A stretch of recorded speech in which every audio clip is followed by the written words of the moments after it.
Welcome to the Temple of Hip Hop. The Temple of Hip Hop is a ministry, archive, school, and society preserving hip hop and the well-being of the hip hopper. Today, we are here to do a presentation. And the key word that I want to discuss right now is, who are we as hip hop? HIPHOP. Astrological says we are highly intelligent in perfect harmony, moving on purpose. Again, Astrological says we are highly intelligent in perfect harmony, moving on purpose. I am the astrologist and minister G. Simone. For those who are joining us for the first time, welcome. For our students, apprentices, and members, thank you as always. Much love.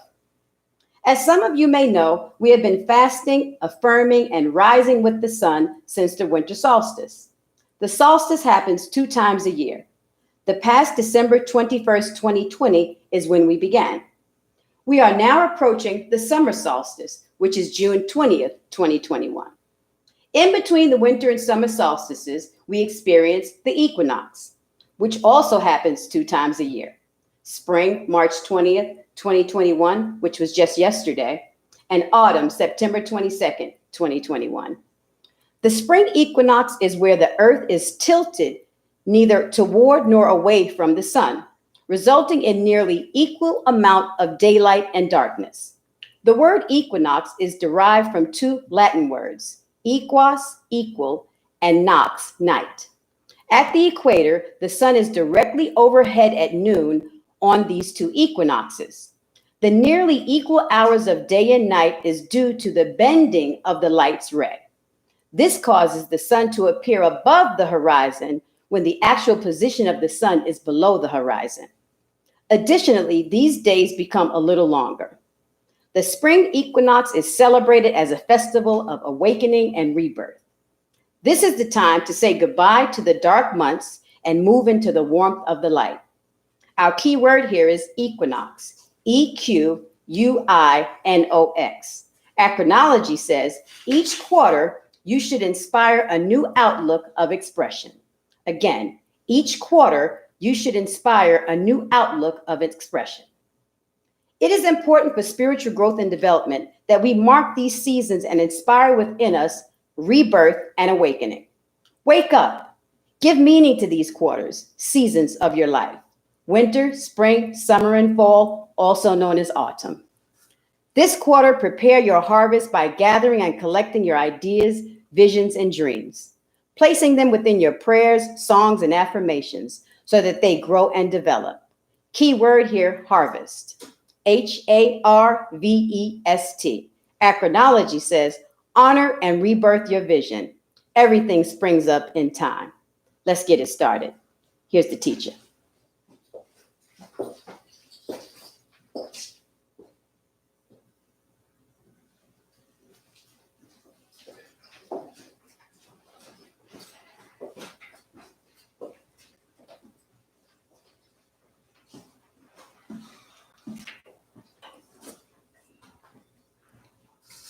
I'm the boogie.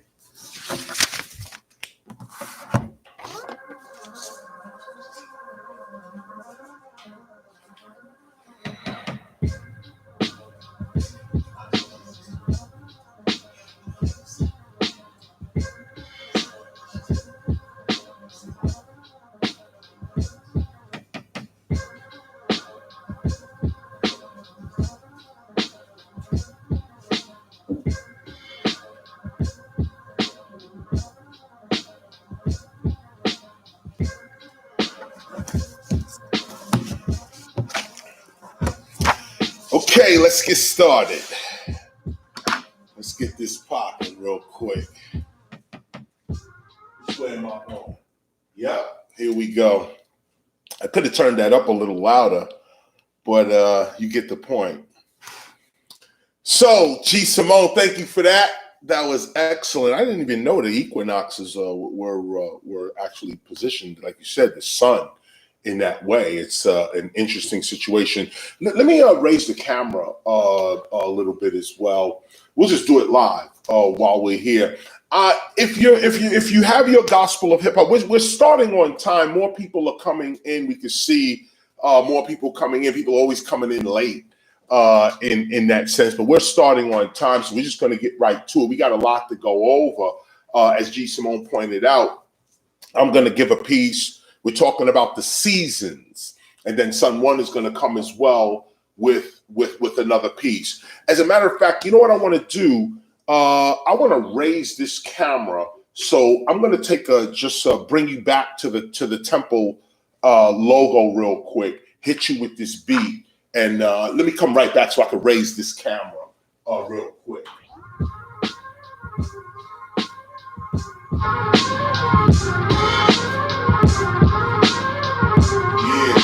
that.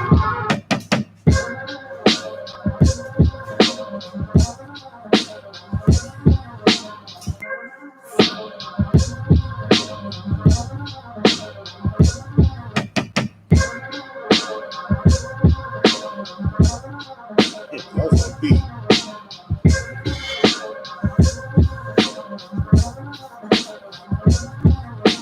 Hip hop forever, boom, back. Oh shit, nigga, boom, forever. Hip hop forever, boom, back. Oh shit, nigga, boom, forever. That was hard. Ooh, that was hard. Maybe you want to spit that raw right there before we even start. So as I was saying, I got this. You can see I got the camera up now. I'm here with my site here. As G. Simone was pointing out, what we're talking about are the seasons, and G. Simone just opened us up with the equinoxes. As you know, we have been fasting and rising with the sun from December 21st, 2020, and we'll be going all the way till June 21st, 2021. But in between the summer solstices is I guess the equinoxes. I want to say the summer or winter equinoxes. It's just equinoxes. Like it's a spring equinox and fall equinox in that sense. We're giving you this today because it's so important that as hip hop, we recognize the seasons and not get so caught up in what's going on right now, or who's saying something right now, or who's not speaking right now, or what you get right now, or what you don't get right now. To recognize the seasons of life is to discipline and position yourself really around life, but it positions you, it protects you, is what I should say, from the nonsense. You know, you can't have your mind cluttered with nonsense and expect to bring to you, you know, any kind of peace or prosperity. So as G. Simone pointed out, this is a hip hop ministry, and we focus on the preservation of hip hop by focusing on the preservation of the hip hopper. So this is where we at. And if you have your gospel, turn to the 6th overstanding. It's called the seasons.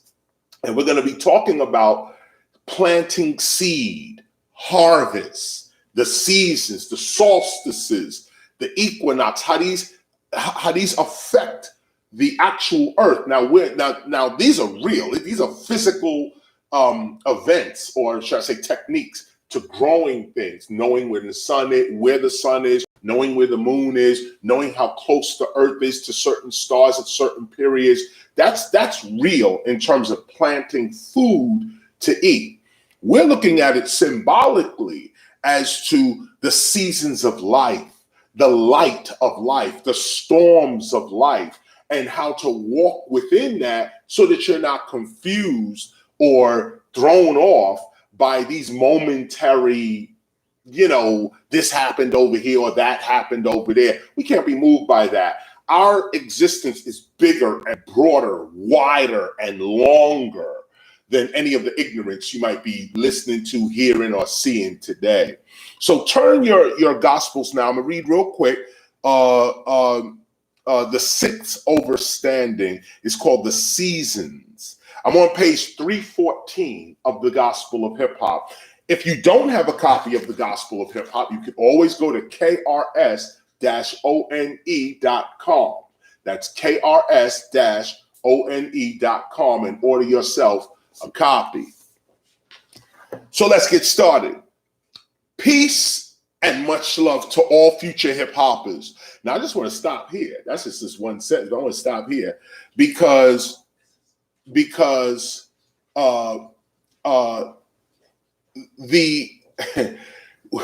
so important here is that this book was written. Wow, that's why I'm hesitating, because it was published in 2009.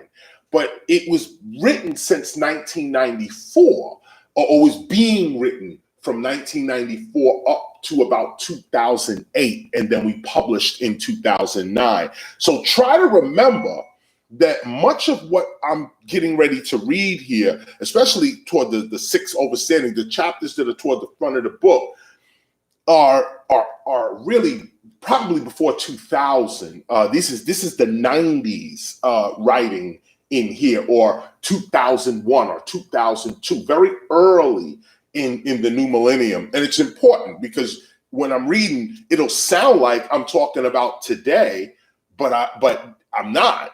These are actually the principles to life itself. Peace and much love to all future hip hoppers.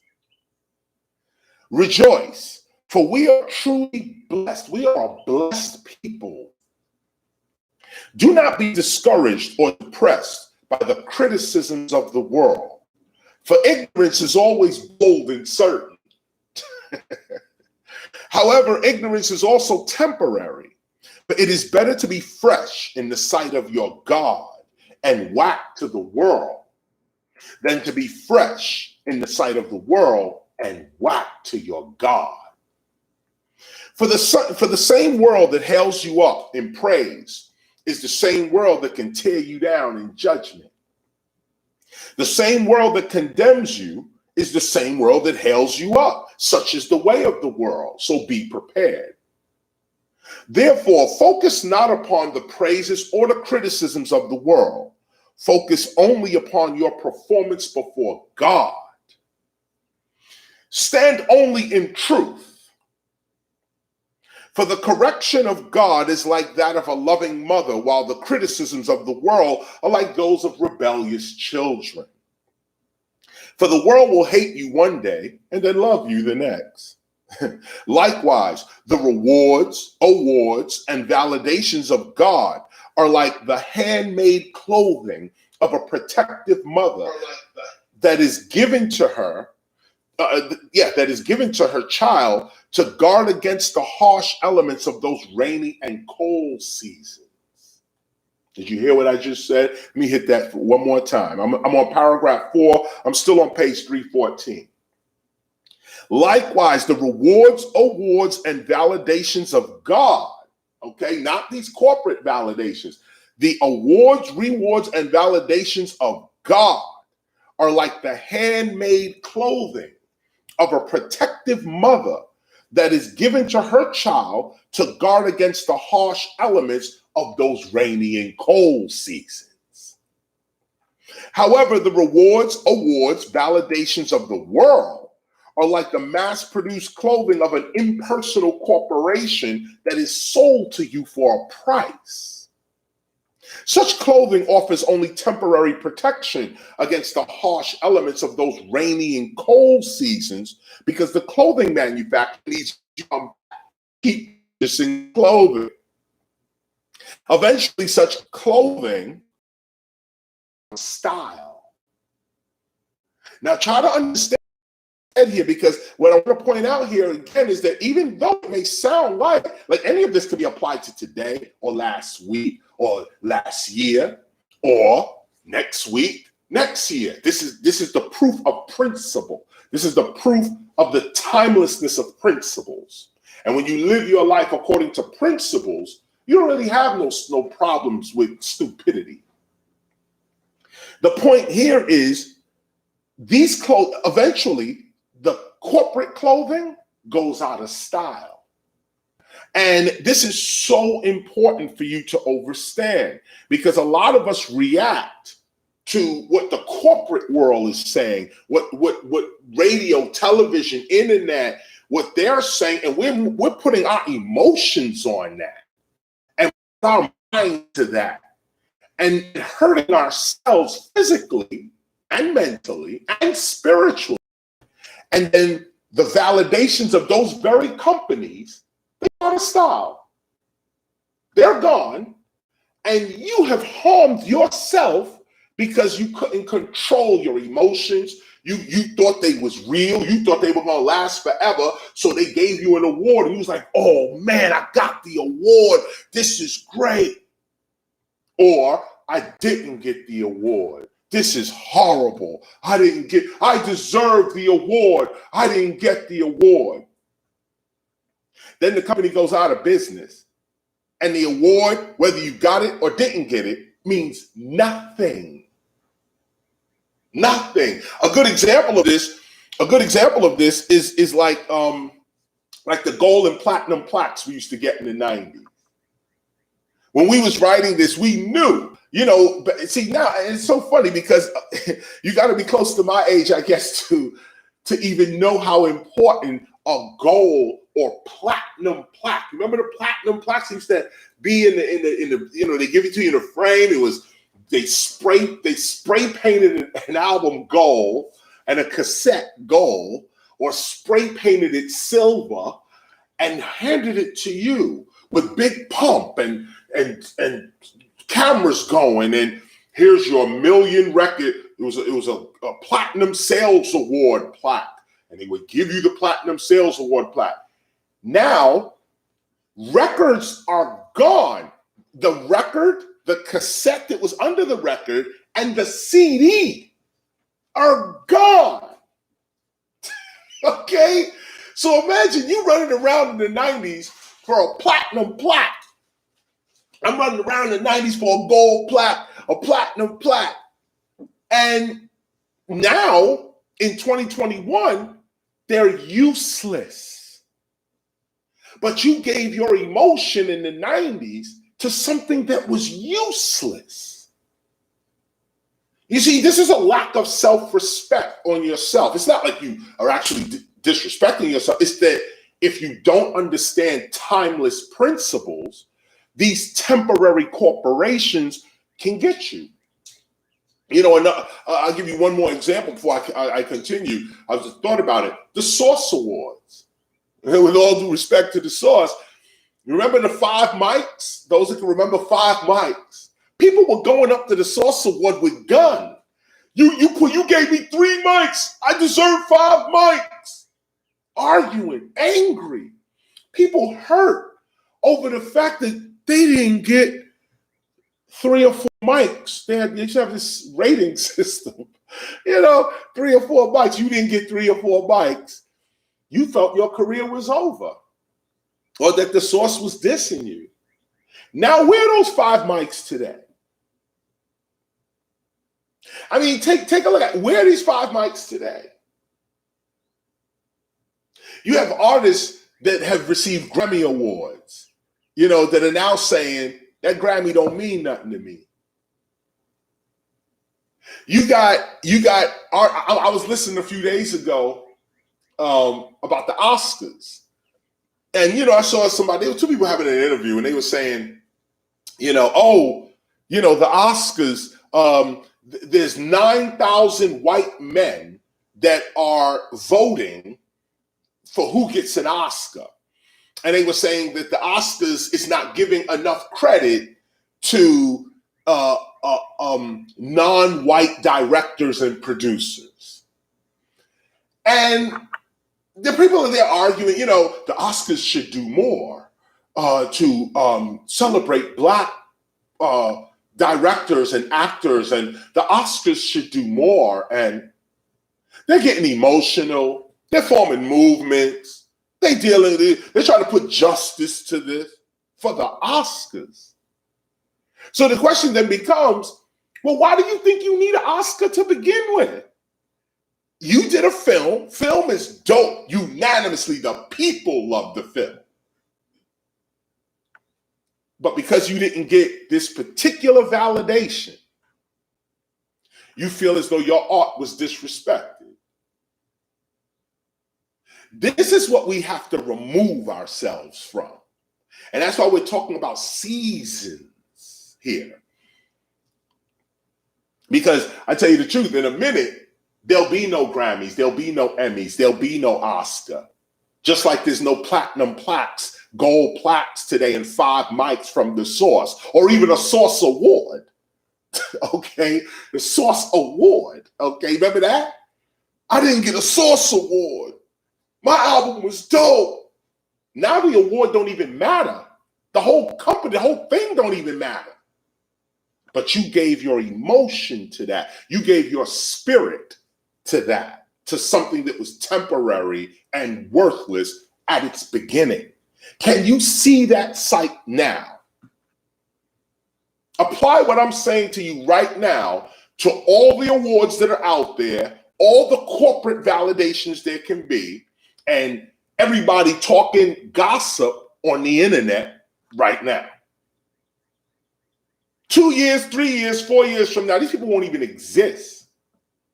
And I say that respectfully because you can see the path we all going in. You ain't gonna last. We know that. We wrote this so that our children don't have to go down the same path. So this is why we saying it.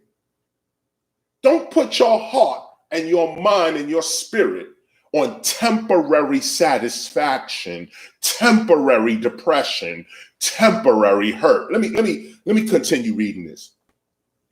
I'm on page 315. I'm at paragraph 6. For the mass-produced clothing of the world impresses only the immature, while the handmade clothing of God impresses only the wise. Choose today the garment you shall wear.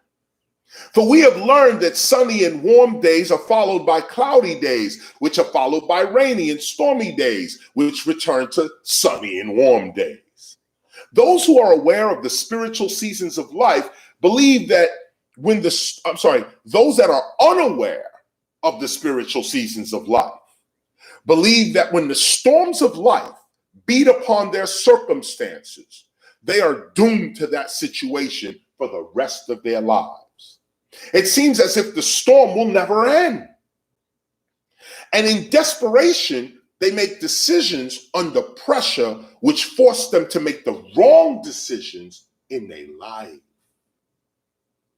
In the long run, such desperate decisions only prolongs their suffering.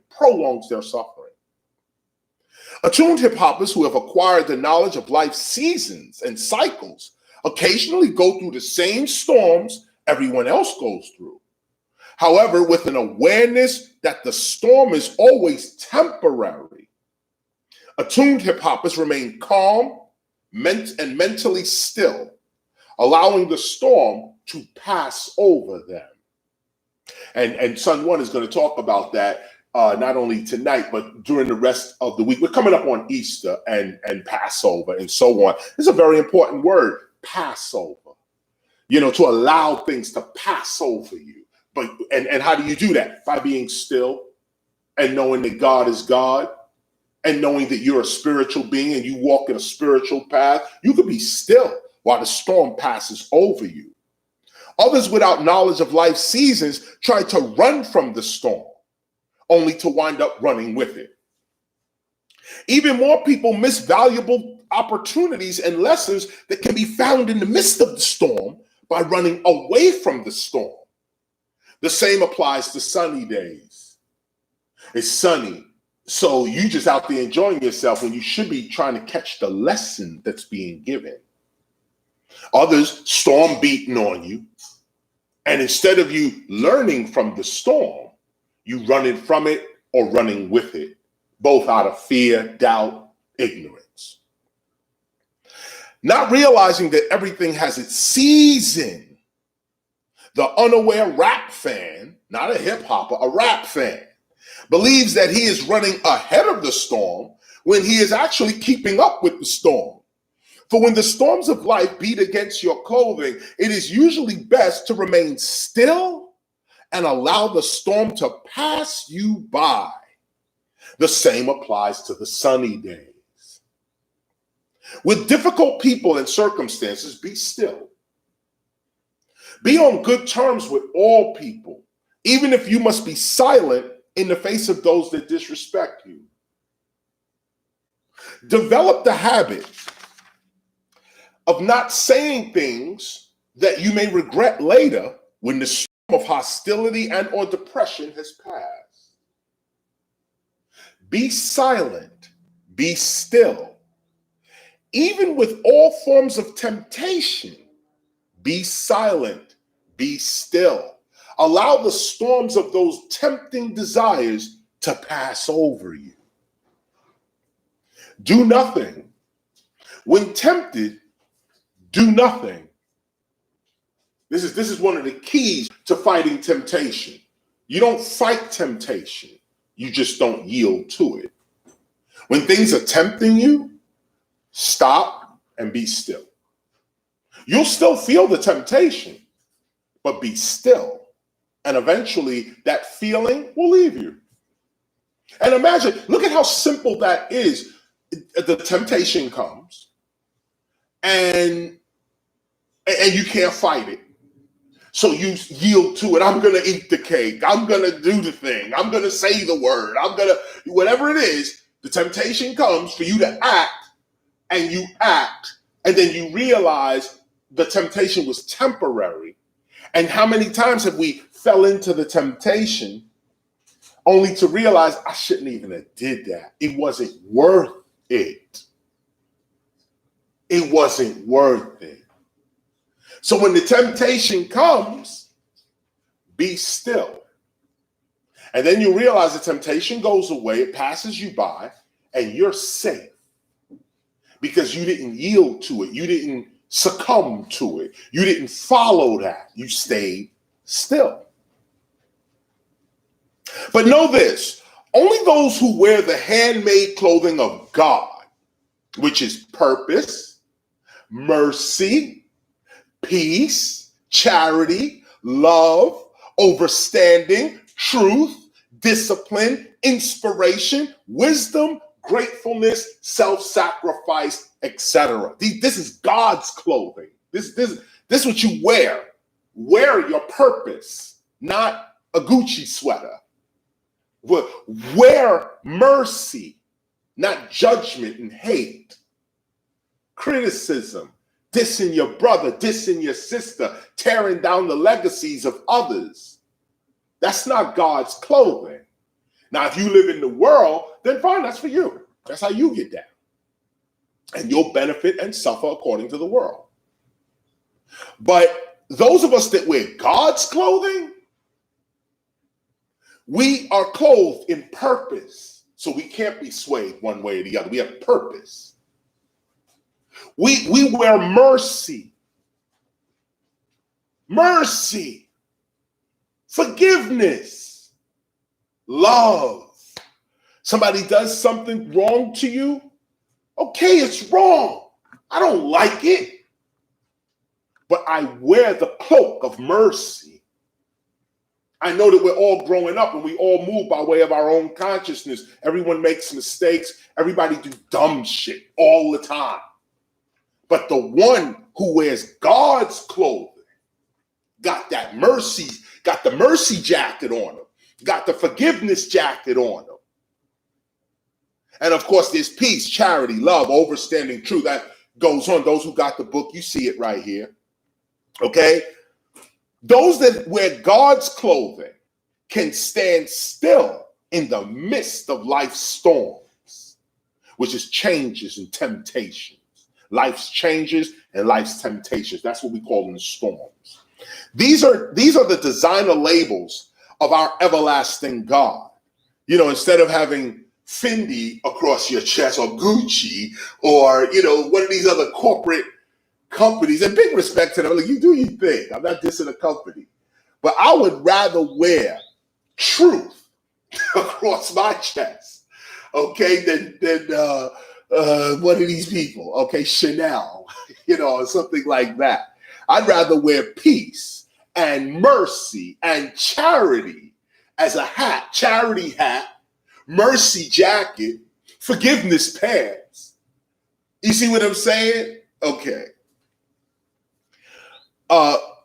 These are the designer labels of our everlasting God, for only divine clothing can withstand the various storms of life.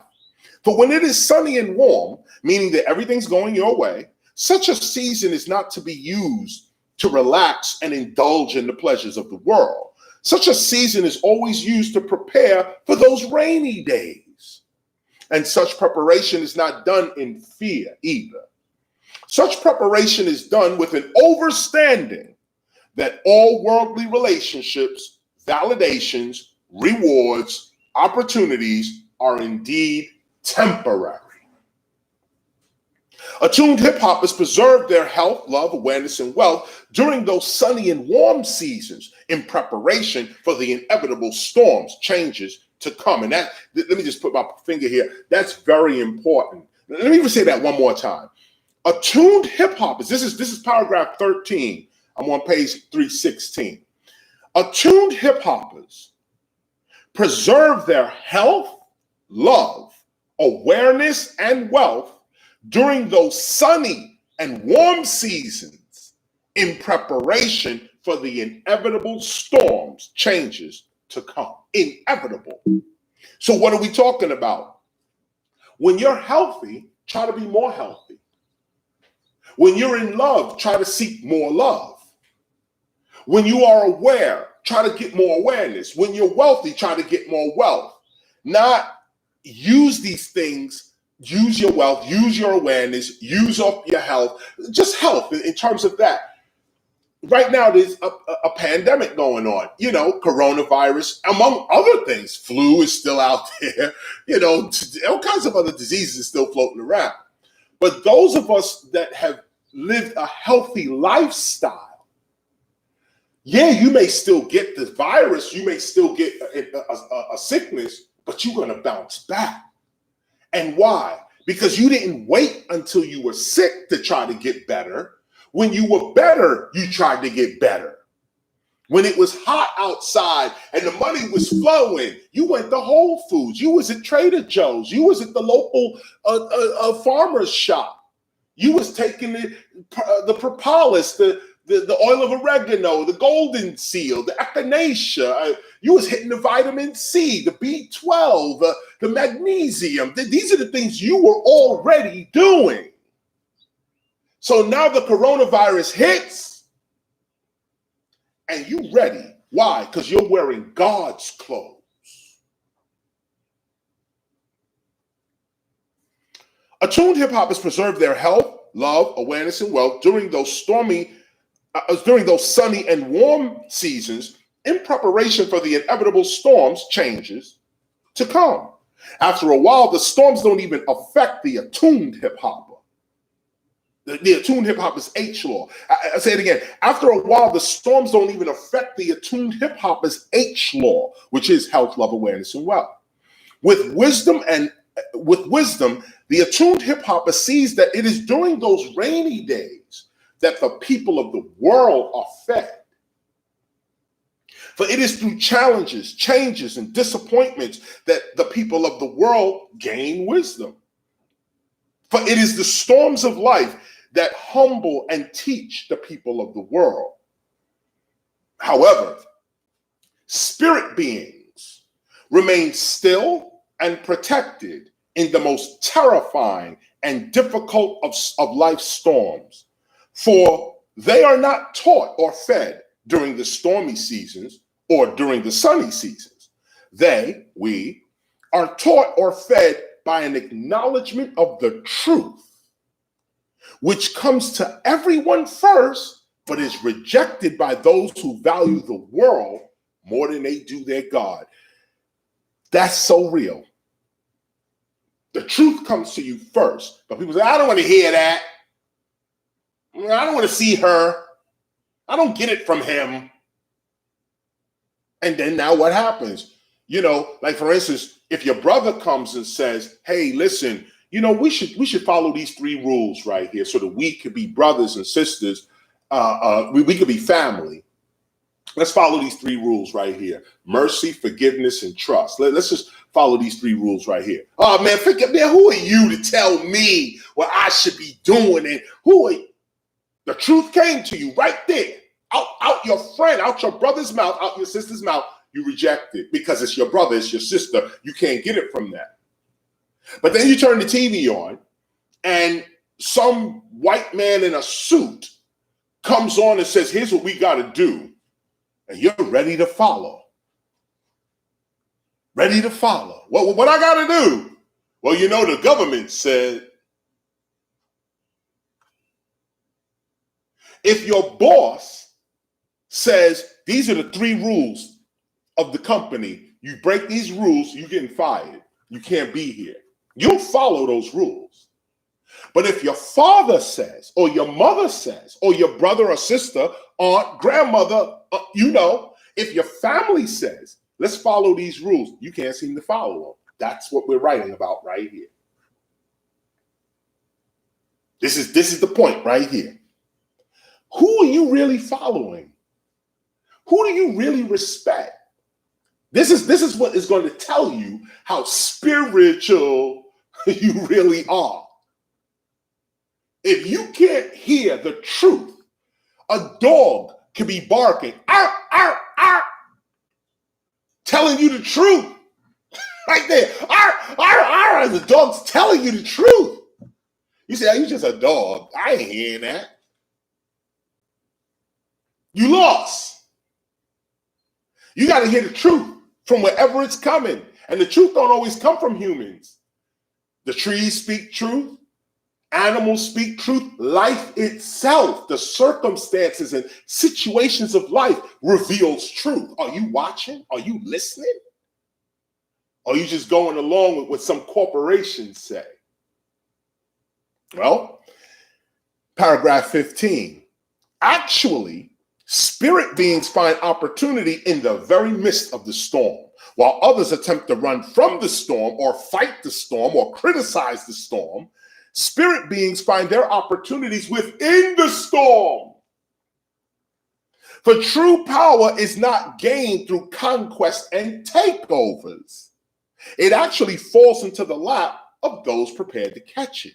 Real opportunity falls into your lap. Those who take by force prove that they were unprepared to freely receive what they have stolen. Whatever they took, they did not truly earn, and it is not theirs to keep. It shall return to its rightful owner. For true power is given when God upsets the normal order of human civilization, causing shifts in public demand, which causes a redistribution or reallocation of worldly wealth and influence. Everyone eventually gets the opportunity to govern their world. The question is, what are you prepared for? How shall you govern? Even the sunny days are temporary. With a knowledge of life's seasons, we know that it is always some unexpected turn of events that changes everything and opens doors that did not even exist before. Coronavirus, this was written 15, 20 years before anything we're going through right now. Even if you say 2009 when it was published, okay, say 10 years. Or actually, no, well, whatever, you do the math. With a knowledge of life's seasons, we know that it is always some unexpected turn of events that changes everything and opens doors that did not even exist before. We living in this right now. Therefore, stay true to your purpose in life. Perform patience. No matter how humble or grand, be true to your life's purpose and envy not the achievement of others. For the material world is truly temporary. Therefore, do not be aggravated or angry or worried or disappointed with those who appear to be in worldly power today. For in a minute, they shall be in power no more, and the effects of their temporary power and prestige shall also fade away. We have seen this too many times. We've seen this too many times to ignore it. Not that we wish harm or failure upon anyone. Such is not the character of an attuned hip hopper. Be clear with that. Okay, we're not wishing no failure on nobody. Okay. However, it is a fact that the world and worldly circumstances are indeed temporary. For those who chase after the pleasures, powers, and items of the world, chase after things that are temporary in their very existence. Be still. Be committed to your life purpose and perform patience. It is inevitable that your day will come again. Stay focused. Let's go to our first break.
And usually when we come here, we getting deep now. And those that study with us, you notice certain books we deal with, we put it right up on the screen, and we begin our lessons in this way. I don't know if some of these books you'll be able to see, but we'll bring them up onto the screen as well. So you'll be able to see. This is the American Heritage Dictionary of the English Language. And the reason in which we have this up is because I want to start you from the very beginning. What are we talking about? We're talking about spirituality. We're talking about the seasons of life. The seasons of life. Spirituality and the seasons of life. So let me start you here with etymology. And the reason I come here is because we're not dealing with, how would I say, religion in that sense. I'm trying to find a better word, but we're not really dealing with religion in that sense. We're dealing with philosophy. And although we do look at hip hop as a religion, we practice hip hop as our religion because hip hop is our culture, and religion and culture are the same things. Same things. Your religion, your true religion, can only come from your culture, and your true culture can only come from your religion. So we're not really we're not teaching religion, we're teaching philosophy, which is the mother of both religion and science. So I bring you to the American Heritage Dictionary for the word etymology. And so here's etymology. I'll read it for you real quick. Etymology, or read with me.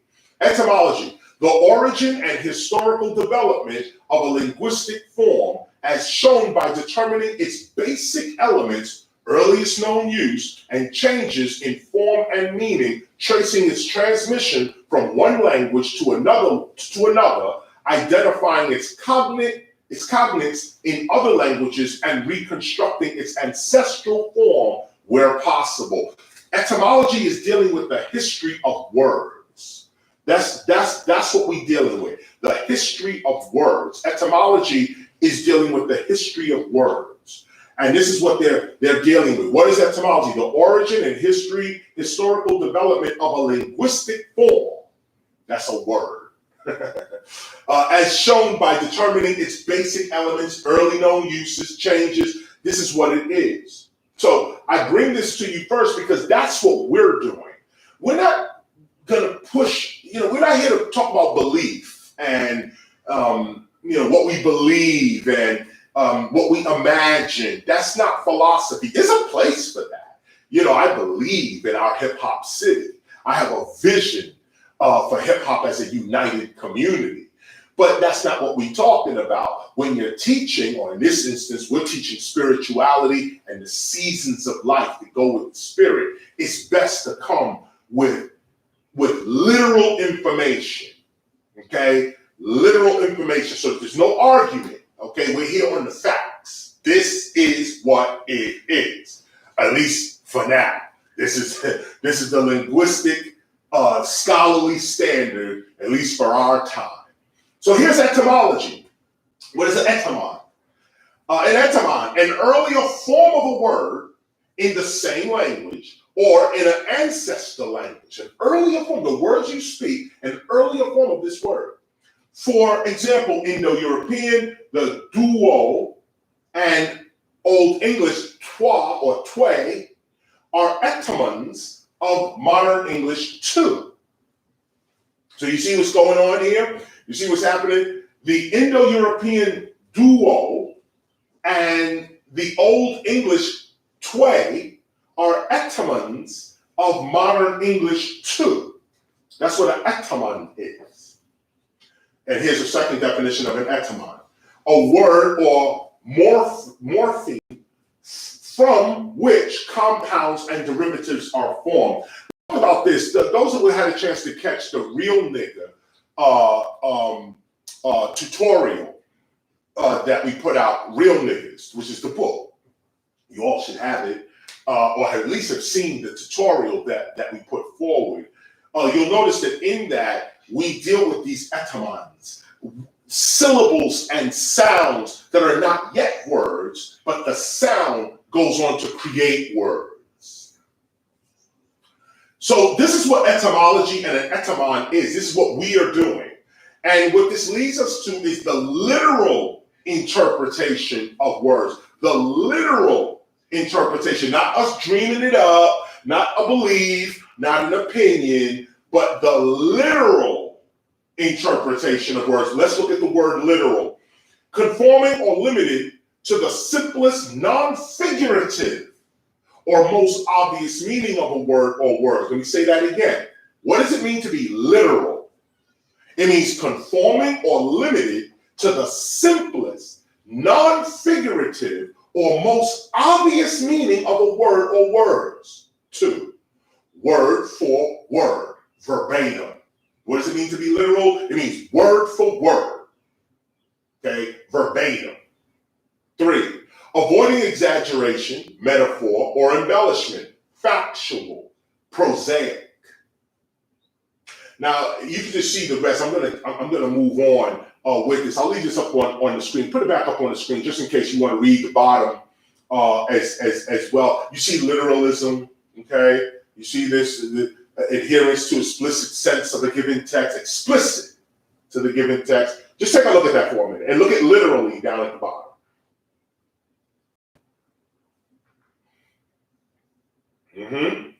So now we move over to the word spirit. And here you can see, and this is also in the American Heritage Dictionary. And why do I bring up the word spirit in the American Heritage Dictionary? I bring the word spirit into here because, again, spirit can be spoken of figuratively or in a belief sense, a religious sense in that way. We respect that, but we're doing philosophy here. And philosophy is not about speculation, opinion. Philosophy is about truth. You have to have the facts. You have to have the evidence, the facts, and the data. So when we're talking spirit, let's go to the literal definition of spirit and start talking about this. So here's spirit. Spirit. 1, a force or principle believed to animate living beings. B, a force or principle believed to animate humans and often to endure after departing from the body of a person at death, the soul. Now just come back here real quick, because what I want to show you here is that if spirit was not true, it would not be in the dictionary. Get this. The dictionary is dealing with literal interpretations of words. Now, we're here because the spirit is real. This is real. And it's so crazy because people don't act like the spirit is real. They act like their body is real only. And physical reality, physical stuff, that's all that's real, is what I can touch, taste, smell, see, hear. That's the only thing that's really real. That's wrong. In fact, it's not even wrong, it's immature. It's immature. It's incomplete. The spirit is real. Okay, real. So again, let me leave this up for you because I'm breezing through this. Catch it if you want to take a picture of the screen or whatever. This is spirit in its literal sense. You see here 2, spirit, Holy Spirit, 3, a supernatural being. Okay, take this in. I'll leave it up for 1 second.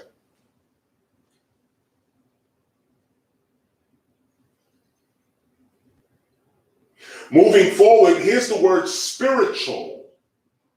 What does it mean to be spiritual? Literally, of, relating to, consisting of, or having the nature of spirit, not material, supernatural. Now you see, we went over supernatural last year. I'm sorry, I was going to say last week, but the week before last, we looked at the literal definition of God. We looked at the literal definitions of angel, demon. These are literal definitions, not what we believe, but what is the actual definition of these terms? Well, to be spiritual is of, relating to, consisting of, having the nature of spirit. that non-physical part of you. Okay? Spirit, not material, supernatural. And not the MC supernatural, big up to him all day. But supernatural, above nature.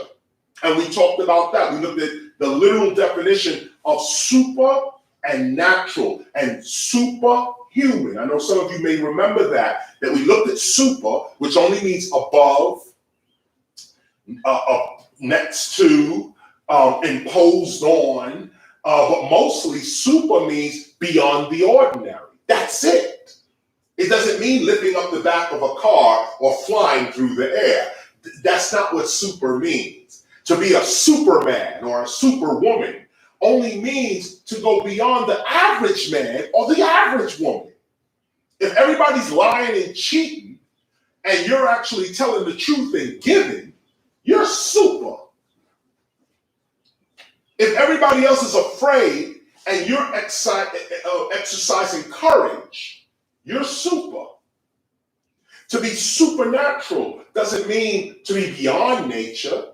It means that I am above the circumstances of nature. Meaning, if it's raining outside, I grab the umbrella.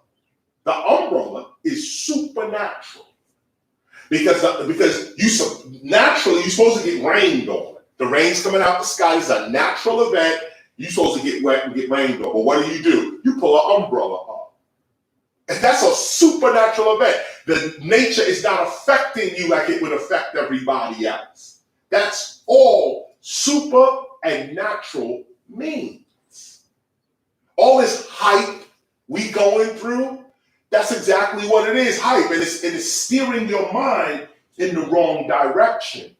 First, before you get to your beliefs, let's deal with what these words mean literally. So we see spiritual, right? Spiritual guidance, spiritual growth, not concerned with material or worldly things. You see the word? You see this? Not concerned. Okay, with material or worldly things, led a spiritual life. That's one of the examples they have here. Led a spiritual life of or belonging to a religion. Sacred, spiritual practices, spiritual music. Real quick, because that's really interesting to be in the dictionary. To actually be in the dictionary under the title spiritual, okay, they have here, and I want you to see this because this is literal, okay? What does it mean to be spiritual? It's all it is. But then gospel music, African American gospel, is called the spirituals. And it's the only music called that. And who's making that music? A religious folk song of African American origin. Now, they didn't say Christian, they didn't say Jewish, Muslim, Hindu, Buddhist. They didn't say any of them. I mean, African Americans belong to all of these religions. But that's not literal. What's literal is a religious folk song. Any folk song of African American origin can be called spiritual. They didn't say Asian American, with all due respect. They didn't say Indian American. They didn't say European American. They didn't say Persian. No.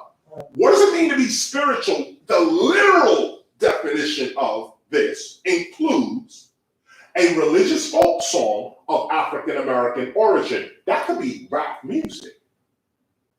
I did an album called Spiritual Minded. That's what they're talking about. I'm spitting folk songs we all know, songs that define us folks, and I'm spitting it spiritually. I'm putting God, the word God, stay in my mouth, stay on my lyrics. So, and there's others, that rap with spiritual folk themes in their music. Even rappers that don't claim to be spiritual in that sense. If their folk songs are hitting us spiritually, hitting our that other part of ourselves, making alive that other part of ourselves, even if they don't say their songs are spiritual, the literal interpretation of spiritual says, well, yes, it is. A folk song of African American origin is spiritual? Then what is the opposite of this then? When African Americans get together and talk that stupid on the mic, what is that? When the literal interpretation of our music is considered spiritual. Well, some of it. Look down here at the bottom, spirituality, a state, quality, or fact of being spiritual.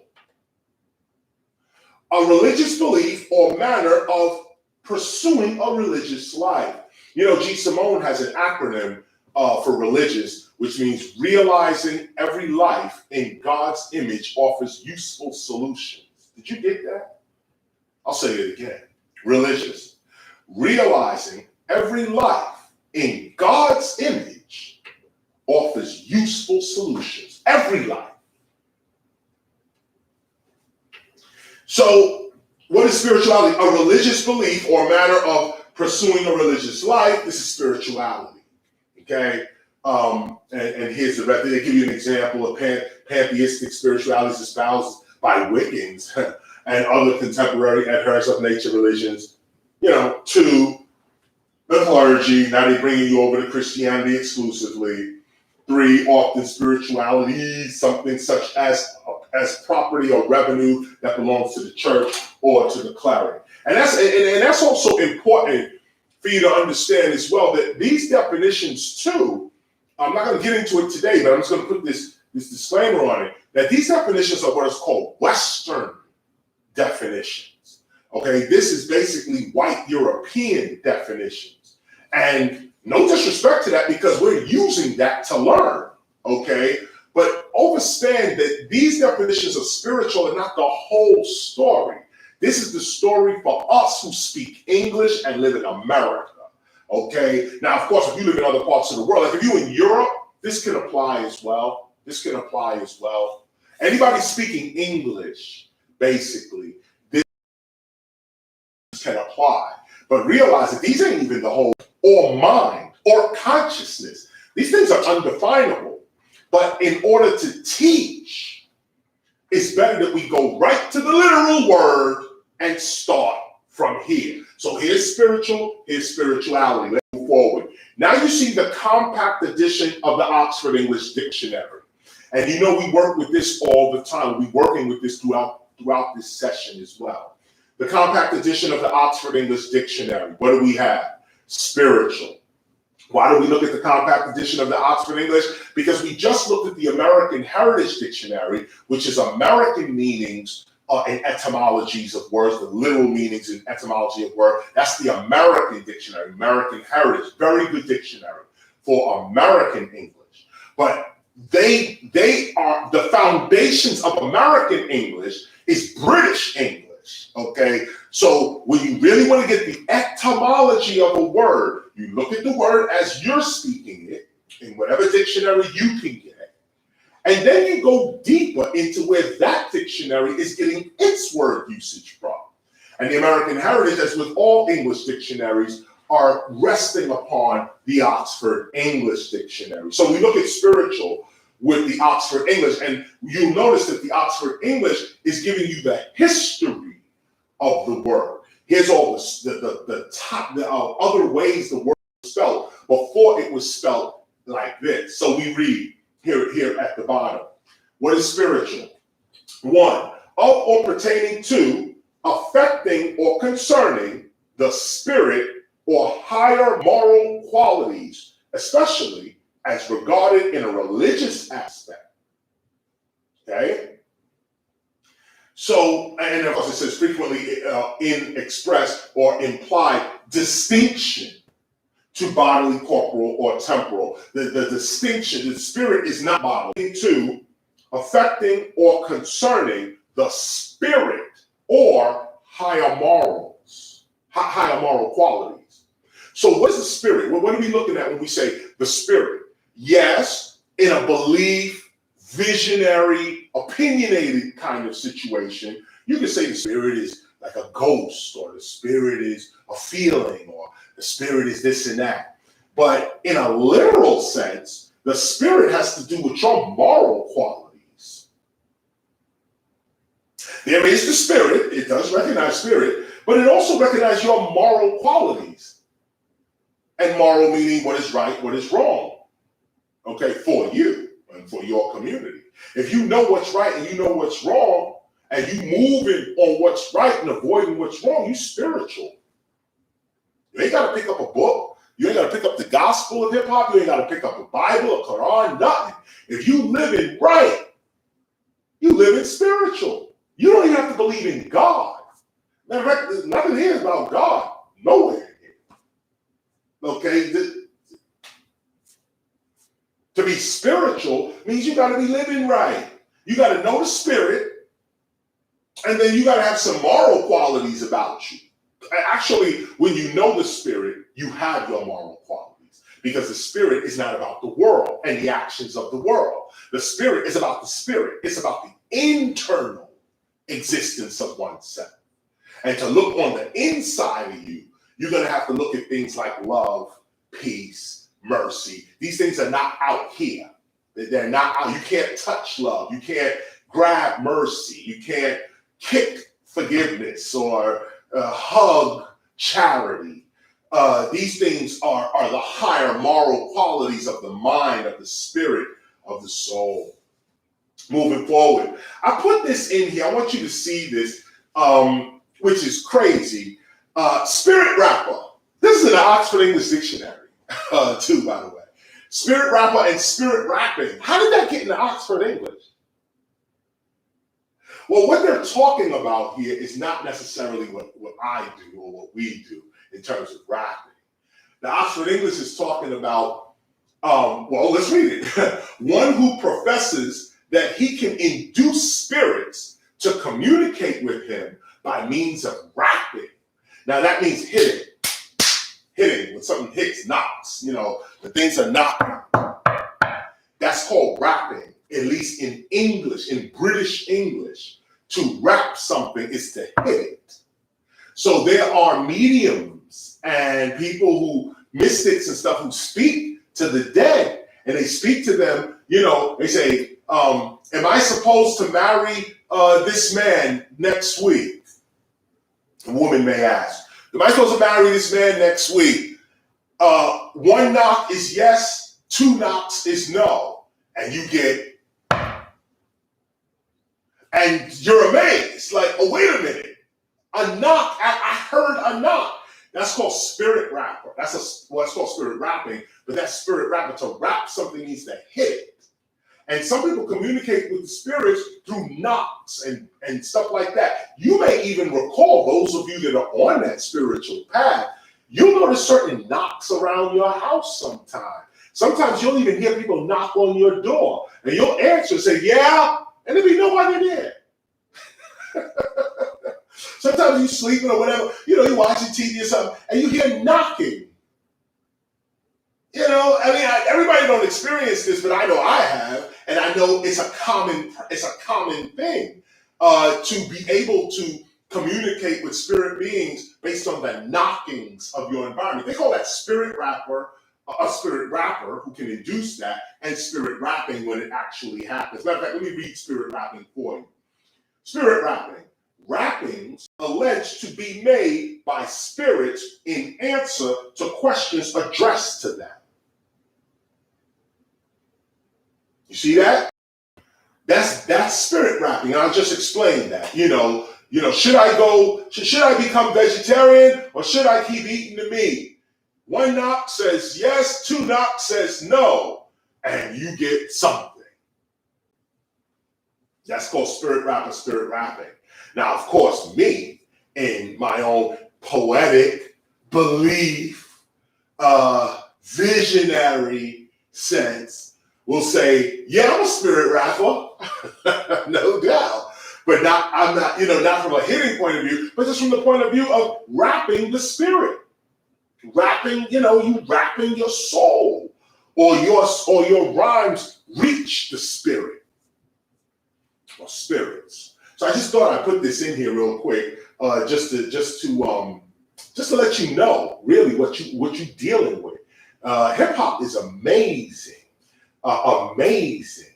The words that we, how we unconsciously just say, "Oh, we rapping," and it means to talk.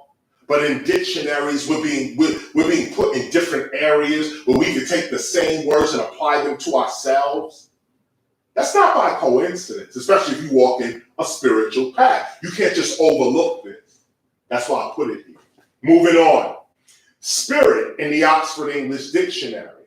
Okay. Now look at this. Okay. I want to point you here.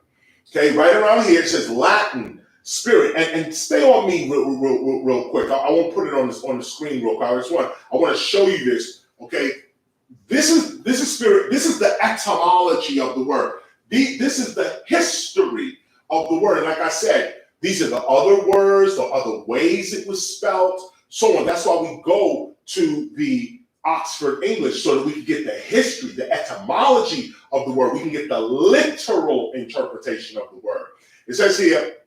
See also spurt and sprite. And elsewhere it's going to show you that, well, here it says, and sprite. Okay, so every time you drink a can of Sprite, you're drinking spirit.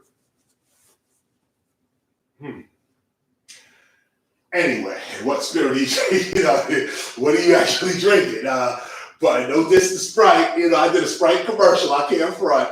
But here's the etymology. Spirit is Sprite. Okay, now I want to point you down here to the Latin. They give you the old French, spirit, esprit, modern French, esprit, or Latin. Okay, the Latin is spiritus. Spiritus. This is one word, by the way. Spiritus, and then it goes to the Italian, the Portuguese, Spanish. What does it mean? Breathing, breath, air, etc. Related to spirare. To breathe. Now I'll put it up on the screen. Look at it closely. Okay, I'll read it again from the Latin. Latin, spiritus. Italian, spirito. Portuguese, espirito. Spanish, espiritu. Breathing. What does it mean? Breathing, breath, air, etc. Relate. Okay, that's the Latin. Spirare, to breathe. Okay, now looking at this and look at this. What is the spirit in its literal sense? It's your breath.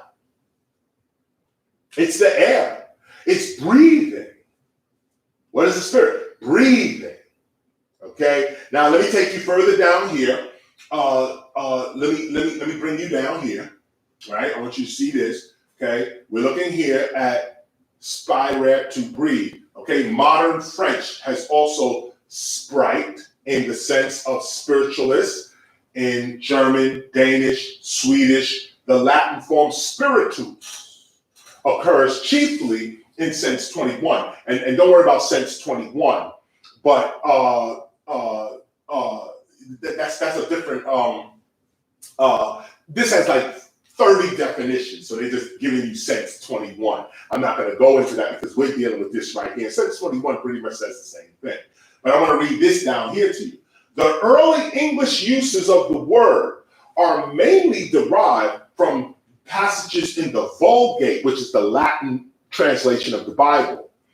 Passages in the Vulgate in which spiritus, this is the original word, spiritus, is employed to render a Greek pneuma. I think the P is silent. Pneuma, and Hebrew ruah.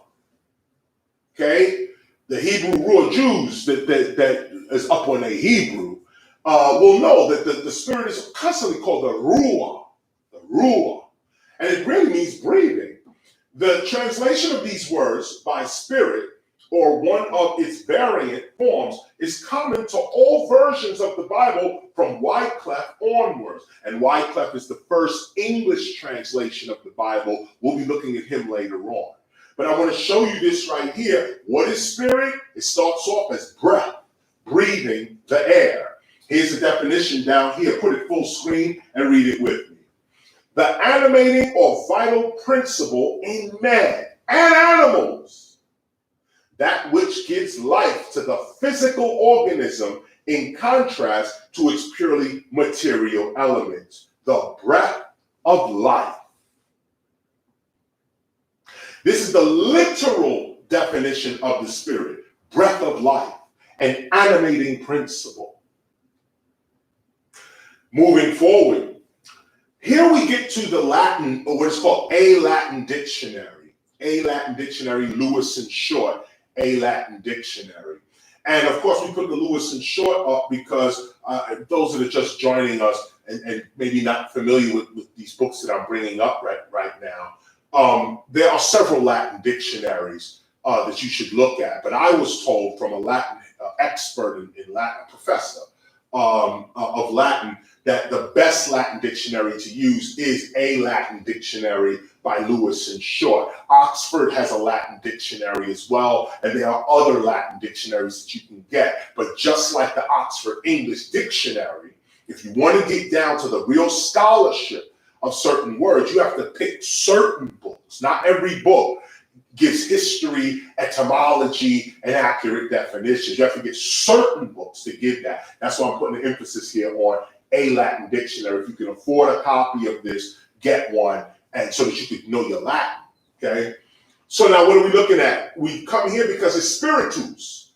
They in Oxford English, they told us that the original word in Latin was spiritus. So we go to the Latin. Now remember, we started with American heritage, and resting upon the American heritage is Oxford English, or should I say, the American heritage is resting upon Oxford English, and then Oxford English is resting upon the Latin. So here we are, spiritus. What is the spiritus? Come over here with it. It says, and here's a word, this is speaking in Latin. So they give you the English down here, spiral, a breathing or gentle blowing of air, a breath, breeze. So now you're beginning to see here spiritus, and we're going to go a little deeper into this. Spiritus, okay, now gets us to, it's not just breathing, it's also the breeze itself, okay, the breeze itself, air itself, okay? Moving forward, this is the same definition broken down here. This is the second part to spirit, and you get to see the tension between cultures and origins of people. They're telling you right at the top that spirit is air, breath, breeze, okay? Spiritus. But then when you get down here, it says trop. This word trop or trope is tropical, meaning figurative. It's more poetic, okay? But here's the poetic part of it, a haughty spirit.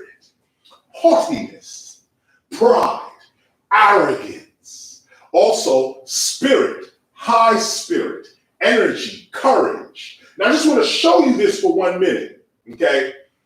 Take a look at how Rome is approaching the spirit.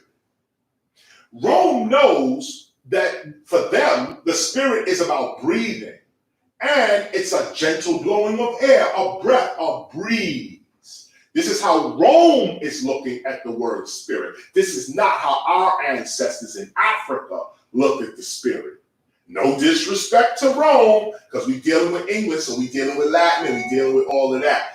But you got to understand, this is a Western approach to the word spirit.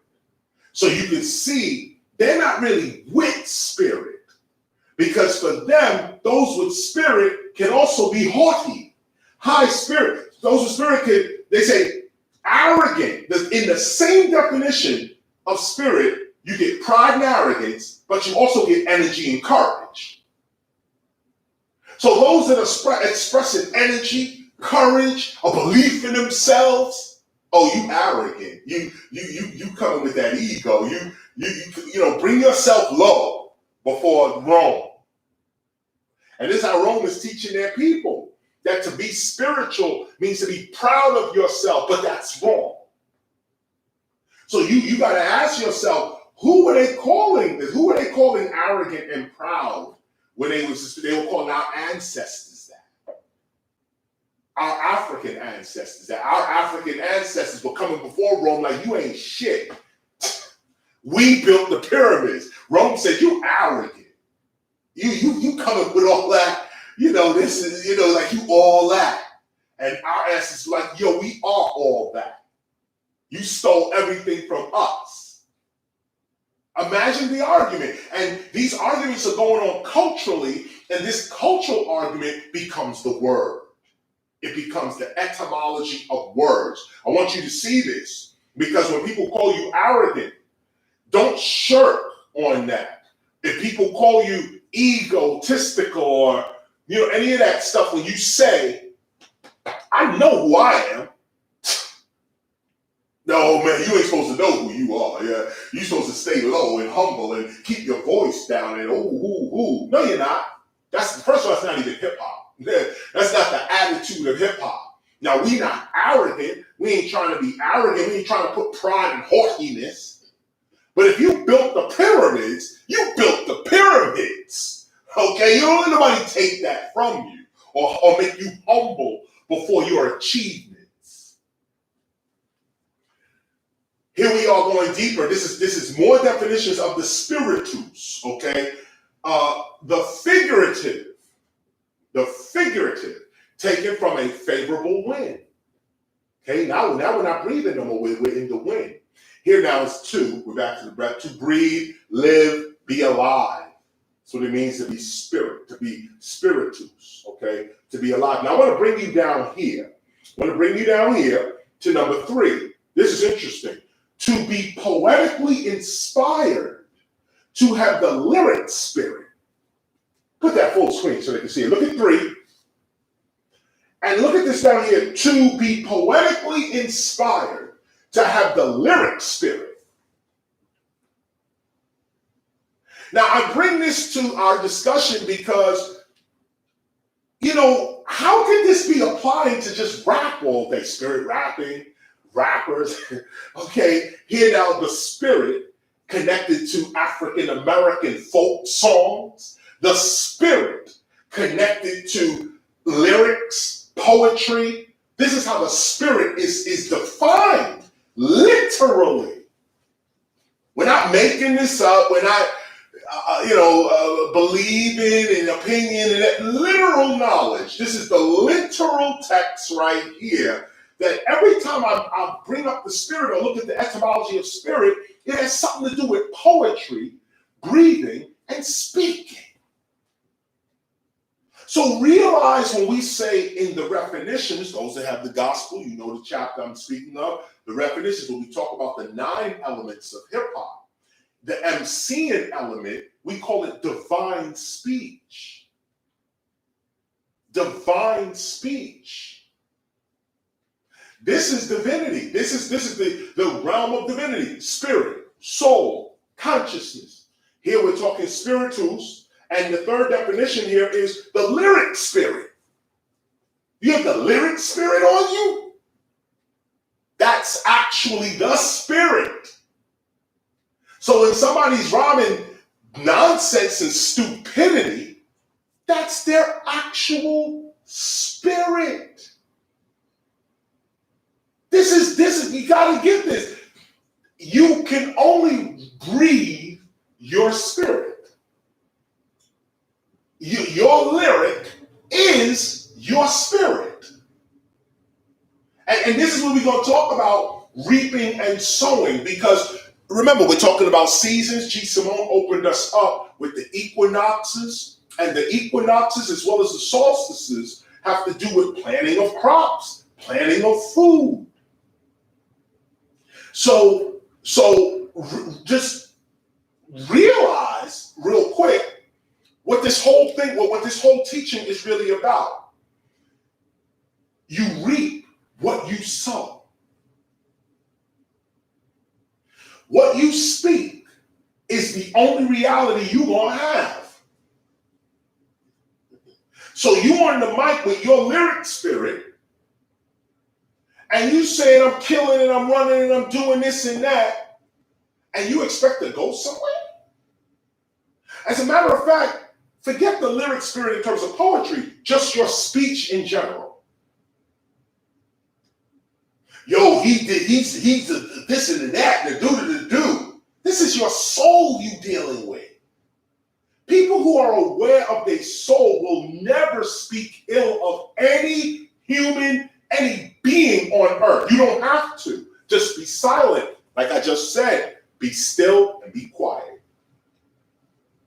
Why? Because you don't want your lyric spirit affected by what somebody else is doing. Ain't got nothing to do with you. Keep your soul clean. And here's the literal interpretations. Literal interpretations. Okay? Let's move forward. Here's spiral. Okay? The neuter of it is to breathe, blow now. That also has to do with talking. Okay? This is the piece right here. Now they say one, in general, only poetic. Okay? Back to the poetry. Everything dealing with the spirit is bringing us back to poetry and lyrics. And here it says prose. Okay, same thing. Poetry. We read past all of this, is all of the Latin. I'm not even dealing with that. Here's the English translation. Breathes forth. Bursts forth. Okay, here's another one. Strong scented. What's the spirit? A strong scent. You can smell the spirit. Okay? Move down, emit a slight fragrance. Now it is a spiral, and we talk about that because in the word spiritus is this word spiral.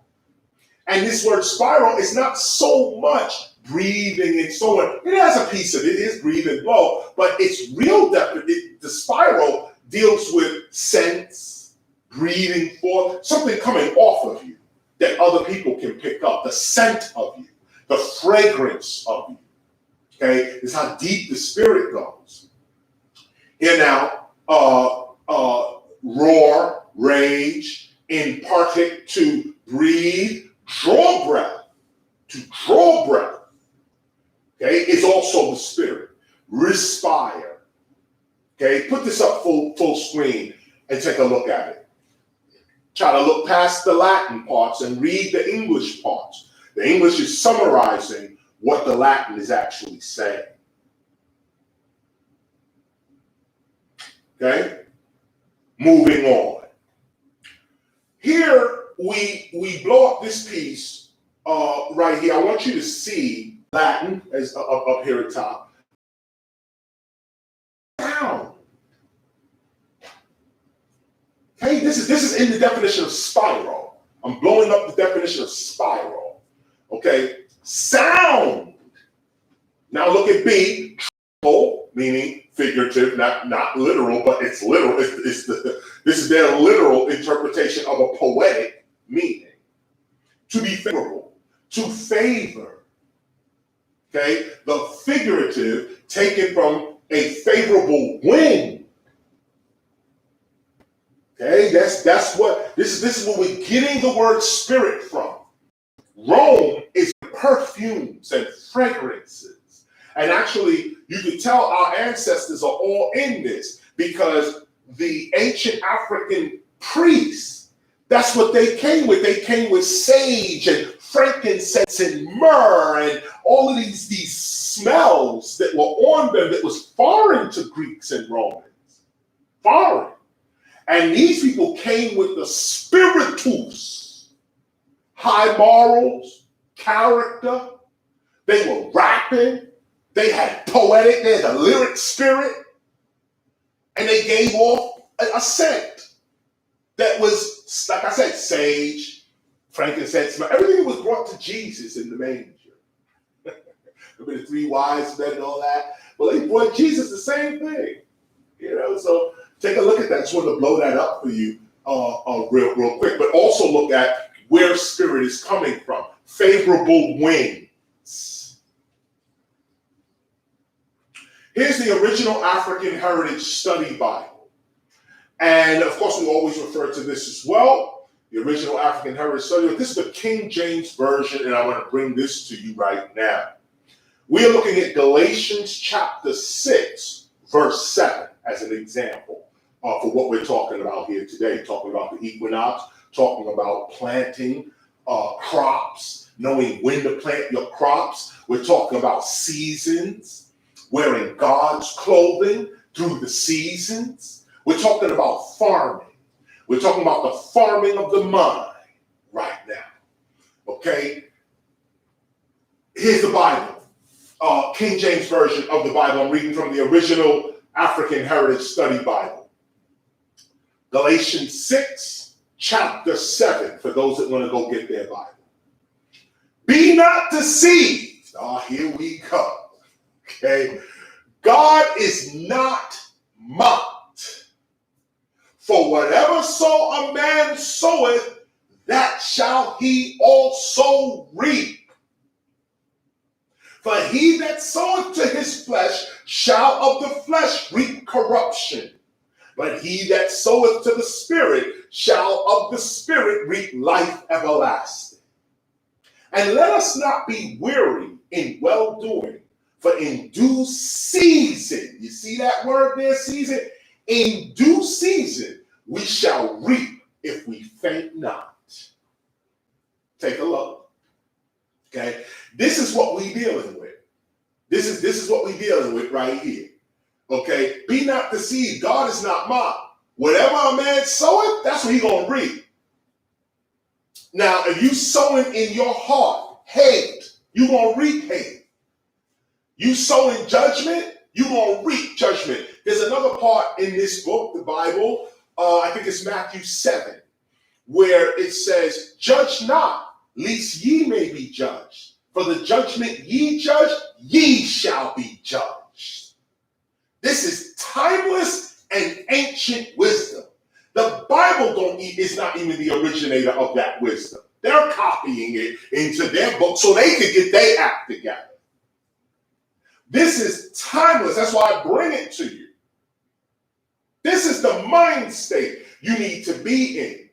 You need to know that even if somebody's doing you wrong, if you sow into that, you corrupt yourself.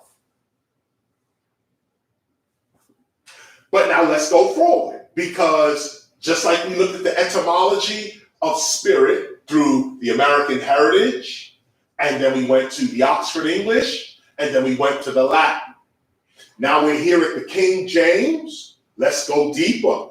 Here now the hexapla. This is the English hexapla. Why is it the hexapla? Because you see that there is at the top the Greek. This is the Greek, the original Greek of the Bible. And then you have 6 Bibles going across. 6 Bibles going across. This is a scholarly book, by the way. Only theologians have books like these as well. So again, if you can afford this book, make sure you have this in your library. But here now we have the Greek on top, and we're looking at Galatians, okay? We're looking at Galatians, the same thing I just read. We're looking at it at the Wycliffe, which is the first English translation of the Bible. Then we have Tyndale or the Tyndale. We have Cranmer, Geneva, Reims, and then the Authorized King James. Now, as you can see, the Authorized King James is the last version. There's 5 other versions before that. What do they say? Well, let's take a look. So we blow this up big. I want you to see it big, full screen, real quick. I'm going to break this down. But take a look at it full screen so you could see these are the same Bibles. These are the same words, but in 6 different translations. And you could see how the Word of God changes over time. Okay? You can see that. Now let's get into this. Changes over time. Okay? You can see that. Now let's get into this. Here now is a blow up of the first part. Okay, let me take you back here. I'm over here. Okay, this is where I'm at.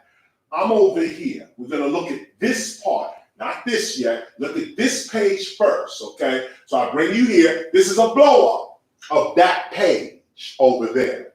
Here's Wycliffe, 1380, Tyndale, 1534, Cranmer, 1539.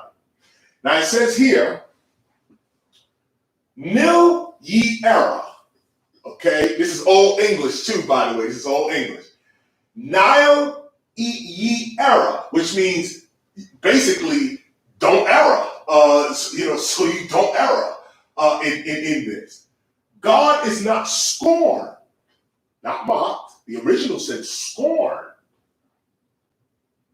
God is not scorned. To be scorned is to be angered, to feel angered, God is not scorned. For those things that a man soweth, those things he shall reap. For he that soweth in his flesh, of the flesh he shall reap corruption, but it's corruption. But he that soweth in spirit, of the spirit he shall reap everlasting leaf, and that's life. And doing good fail we not, for in his time we shall reap, not failing. Therefore, while we have time, work we good to all men, but most to him or to them that been homage of the faith. Now, what does that mean? It means the same as this. Let me read it again now in the Tyndale. I'm reading Old English, and not the malt liquor either. Okay, just say it. I gotta say that. This is Old English, Wycliffe, the original, and here is Tyndale. Let's read Tyndale. Okay, be not deceived. Now that's not what the original said. It said don't err. Now nil ye error. Okay, here it says, be not deceived. God is not mocked. That's what it changed. Wycliffe said God is not scorned or angered. Scorned. But it says here God is not mocked, or mocked meaning made fun of. That's two different definitions, but we could take both of them in. For whatsoever a man soweth, that shall he reap. He that soweth in his flesh shall of the flesh reap corruption. But he that soweth in the spirit, see that, shall of the spirit, reap life everlasting. Let us not be weary of well-doing. For when we have time, let us do good unto all men, and especially unto them which are of the household of faith. And over here, this is where I say homely of the faith. Here they're telling you what it is. The household of the faith. Those that are of the faith, let's be kind to one another. That's what it's saying here. It's not just be not deceived, God is not mocked. Whatsoever a man soweth, that shall he reap. That's there. But they're explaining what this means. It says, for when the time is come, we shall reap without weariness. While we have therefore time, you put your seed in the ground and you gotta wait. While we have time, let us do good unto all men, and especially unto them which are of the household of the faith. Here at the Temple of Hip Hop, this will be the household of our faith. So let us as temple members do good to one another. Those who are apprenticed with the Temple of Hip Hop, if you're serious, be kind to others who are of the same house. And then, of course, if you want to stretch it even further and say hip hop itself, the culture is our house. Hip hop, the culture is our house. Be kind to those that are hip hop. Don't diss your brother, tearing his name down and lying and this, that, and the other. This is against God. You may feel good doing it, but what kind of spirit are you really coming with? What's your spiritus? What is your spiral? What are you really coming with? If you can diss the members of your own house.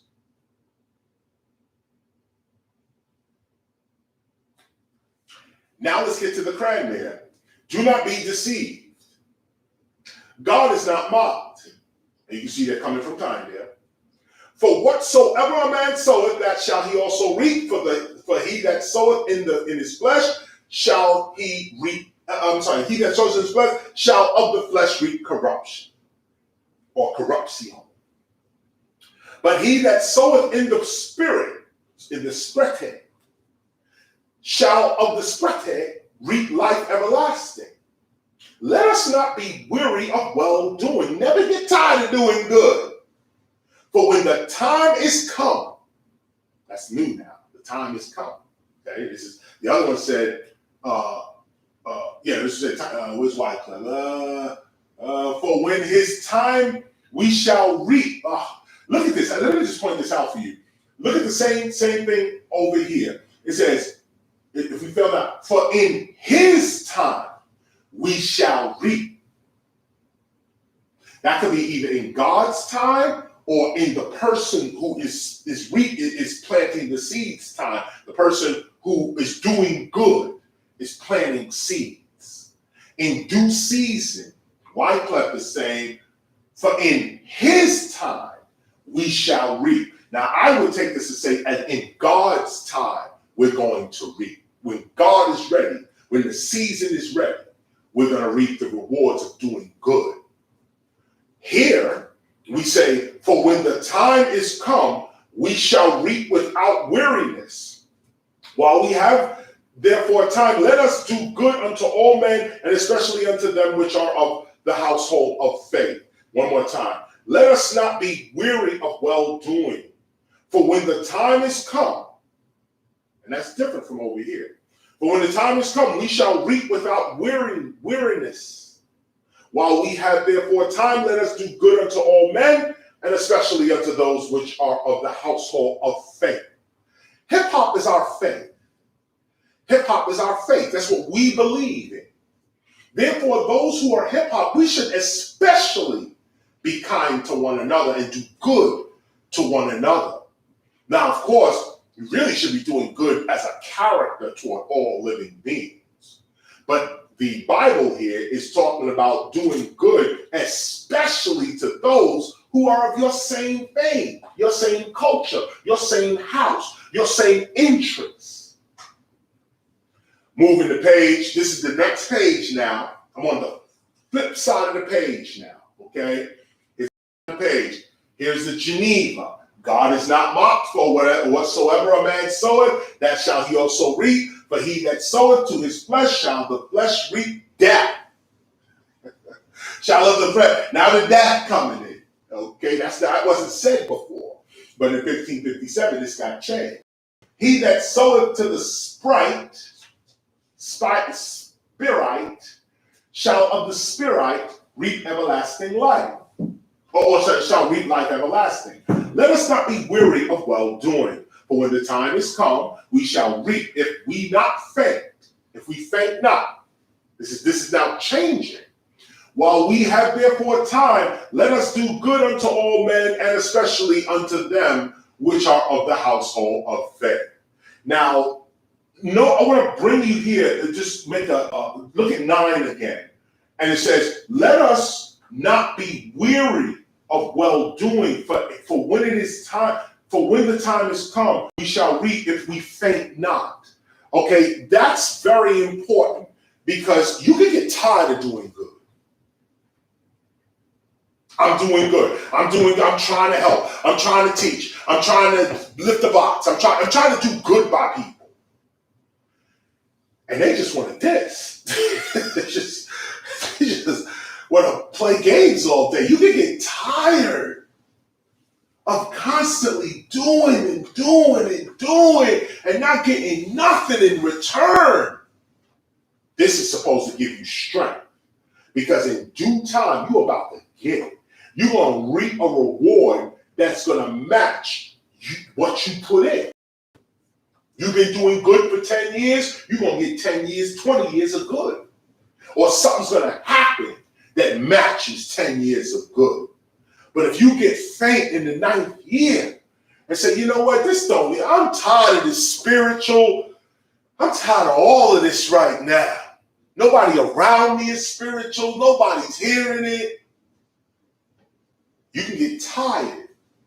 And if you get tired and give up, you throw away your blessing. Don't get tired of doing good. Don't get tired of being positive. Don't get tired of repping God and the ancestors. Because after a while, they're going to bless you. Take a look, when I was looking at Rames, same thing again. God is not mocked.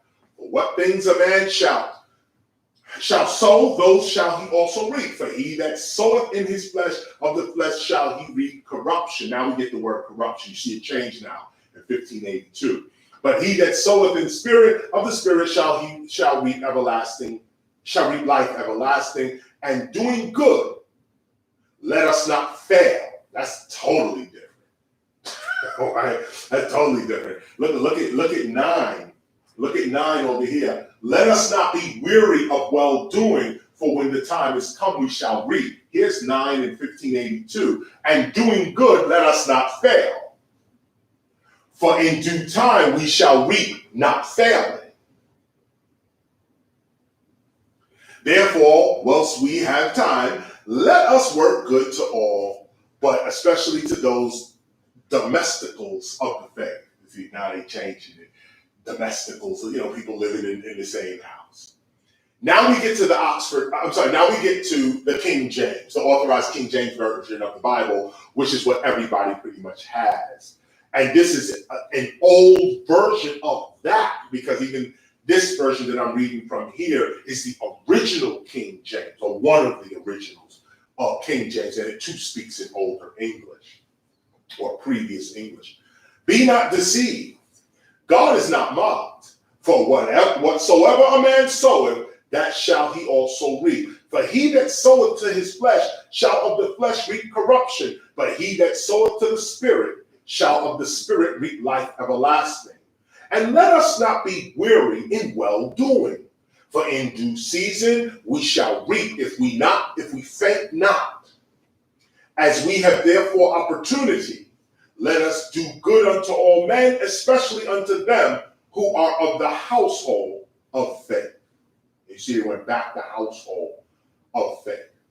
Now, here's Wycliffe, and here's the authorized King James. I put them together. Of course, I just skipped a couple of centuries in this one little line. Centuries are missing now. But I want to bring you from the beginning to the end and show you the difference in the wording of this. The intent is the same, but the words are not. Let me leave this on the screen for you. Take a look at it.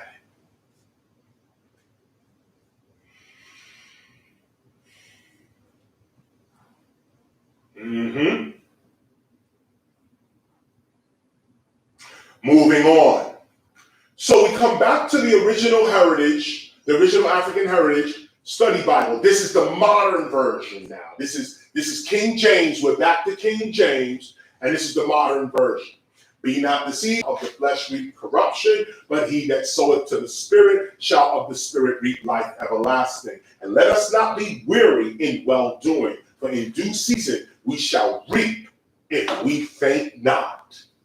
Now let's turn our page, or turn our gaze back to the compact edition of the Oxford English Dictionary, because every word in the Bible is explained in that book right there. Let's take a look. What does it mean to reap? Here's the first definition of reap. Reap, okay, a bundle or handful of grain or any similar crop, a sheaf, or the quality sufficient to make a sheaf. This is what it means. Reap originally means a handful of grain. Come down here to the bottom. Reap, okay, let me make sure I can see this. On the relating to history of the forms, relating to, on the relationship and history of the forms, confer the note to the verb sense to, is perhaps directly from verb harvest, reaping. So what does it mean to reap? It means to harvest.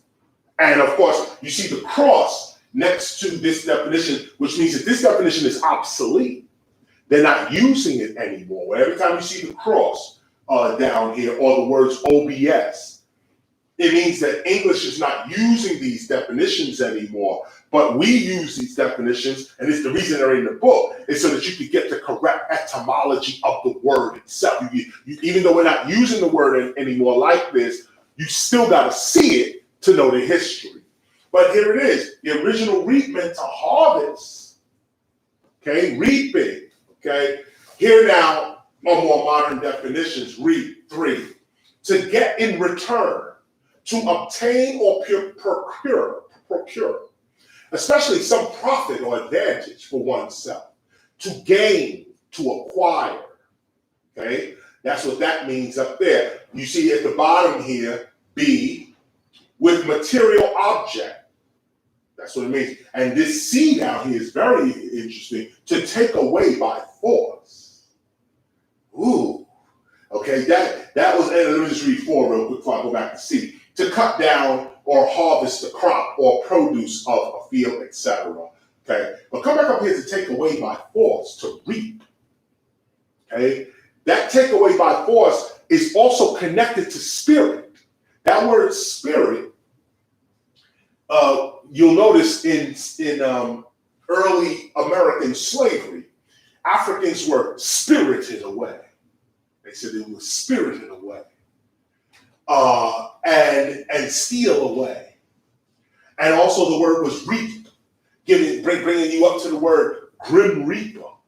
The grim reaper was a figure of death coming for you. So to take you away by force, okay, the grim reaper. And if you can get a picture of the grim reaper, you'll notice that there's some evil-looking dude with a tool used for cutting crops. Okay, the tool he uses is used for cutting down crops. All of this is related. Okay, reap. This is what it means to reap. What are we looking at? You reap what you sow. So we're looking at the literal definitions of this.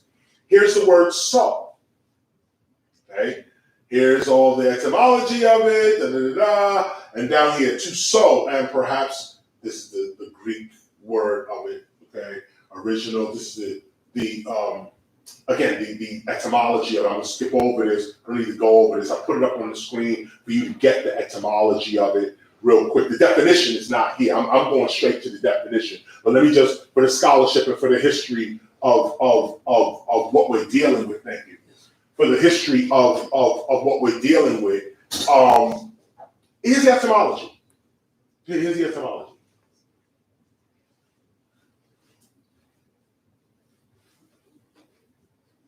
Okay, moving along. Here's the definition. What does it mean to sow?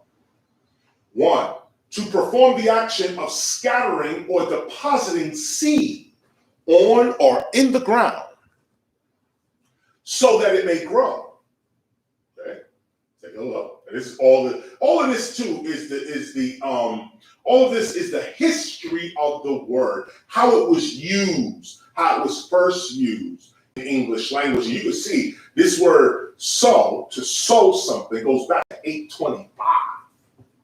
Early word, okay? And then they bring it all the way up. Here's now 2 down here. To scatter seed on or upon land, etc., in order that it may grow, to supply with seed. That's what it means to sow. I'm sorry, let me I just used my towel. Wow, I got it all over my face now. What did you hand me? Here, give me something. Yeah, give me a paper towel or something. I just got this towel here. It's you see anything? No, not on your. Yes, I did. Oh my goodness. Okay. Let me. I need my stylist there. Thank you. Okay. Well, just take it off. Shirt too. Damn. Yeah, just take it. Oh wow. Okay. I should go for the most part. All right. Am I? Yeah. Do I look beautiful? Yeah. Oh man, it's funny what a towel could do to you. Anyway, so I just want to point you down here to the second part, the second piece, to scatter seed on or upon land, etc., in order that it may grow to supply with seed. Now we're going to go over here. There's more definition of what it means to sow, of seed, to be sufficient for a certain area. This is what it means to sow. To cover or strew a place, etc., thickly with something. Now, this is where we get into the more philosophical meanings of the word seed and to sow. To sow something, we know you reap what you sow. So what does it mean to reap? Reap means to get something, to harvest something.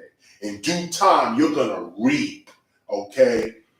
But what are you reaping? What do you reap? What you sow. So we say sowing means to throw seed onto the ground. That would mean to sow. But in a more, I would say philosophical, even though this is the literal word, this is just alternative definitions, the other definitions of sowing. 3, to cover or strew a place thickly with something. Okay, thickly strewn or dotted with something, not just seed. To sow is to throw out something, to spread something out thickly across something, across a land, a place, this kind of thing. And remember that as we go forward. Here's 4 down here. To scatter or deposit, and they put in parentheses, seed on or in the ground, etc., for growth, usually by the action of the hand, to place or put seed in the ground, to plant a crop in this way. And notice how they're not saying that this is seed. They're putting seed in parentheses. Like this is what we know it is, but these definitions is really you can scatter anything. And I'm pointing you to the direction that you're scattering your thoughts. You're scattering thought, you're scattering word, you're blowing your spirit. What are you reaping? 6, to disseminate or spread, to endeavor, to propagate or extend is what it means to sow. To disseminate or spread, to endeavor, to propagate or extend in various contexts. That's what this means. So when we look at seed now, we looked at reap, we looked at sow, and now we're looking at seed. Seed, here's the etymology of seed, okay? And now the first definition. That which is or may be sown. What is seed? Something to be sown. Often it's cognate to sow. The ovals of a plant or plants chiefly when in the form of grains or small roundish bodies. That's the seed.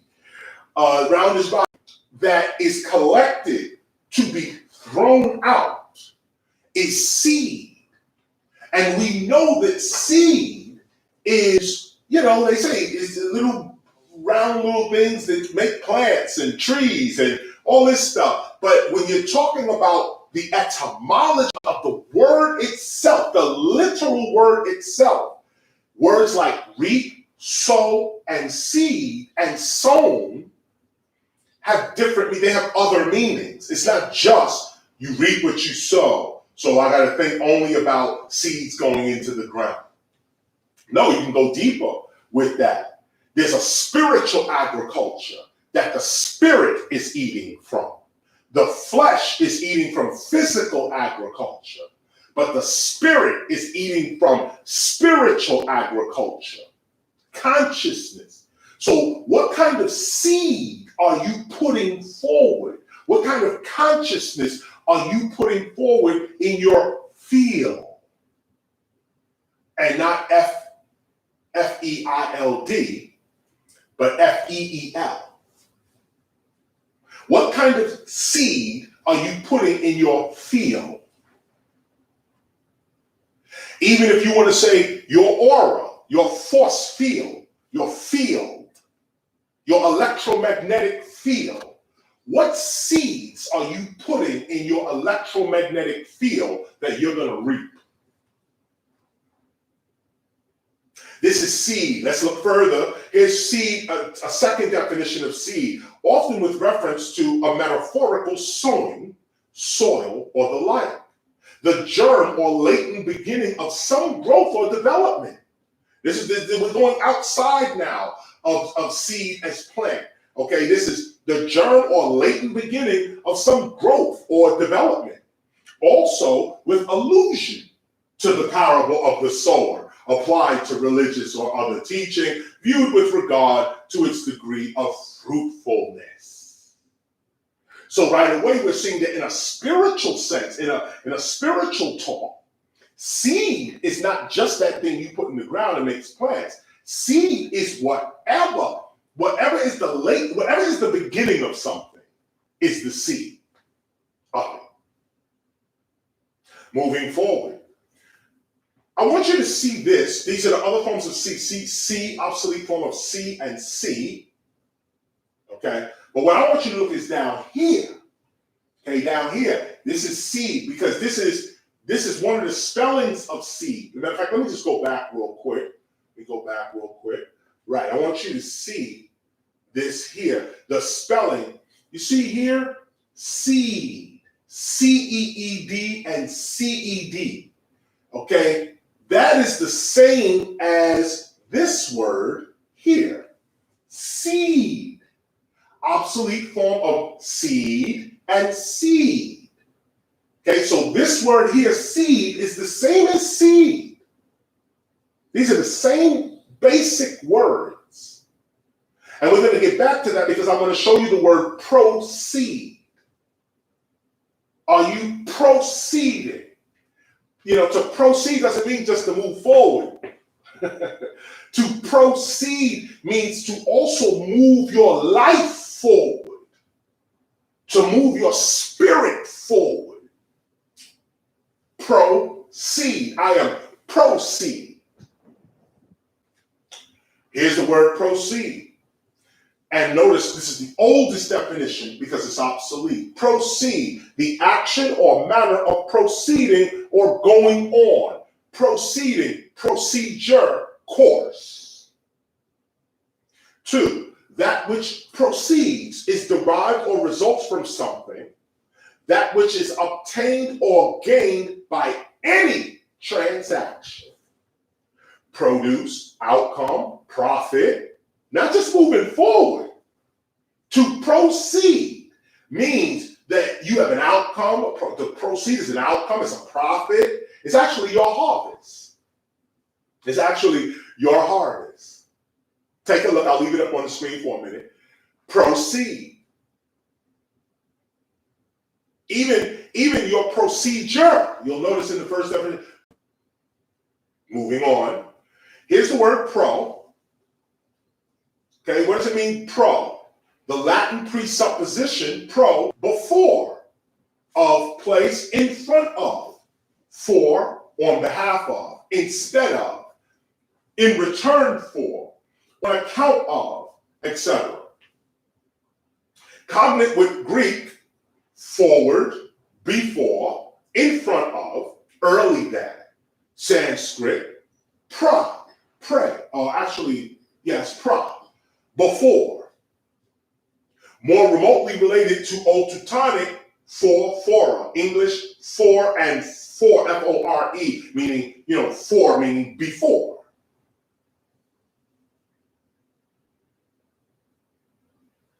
Take a look at it. Get ready to move on. What does it mean to be pro? It means to be before, in front of, on behalf of, instead of, in return for, on account of, okay? And with the Greek, forward, before, in front of, early than. It's coming from the Sanskrit, before. This is what it means to be pro, to be before. Here now at the bottom, here's the seed again. proceed. Seed at the bottom, seed. OBS form of seed, seed. Okay, so here we have the word. Here's the breakdown of the word. Proceed. In front of the seed. On behalf of the seed. Even instead of seeds.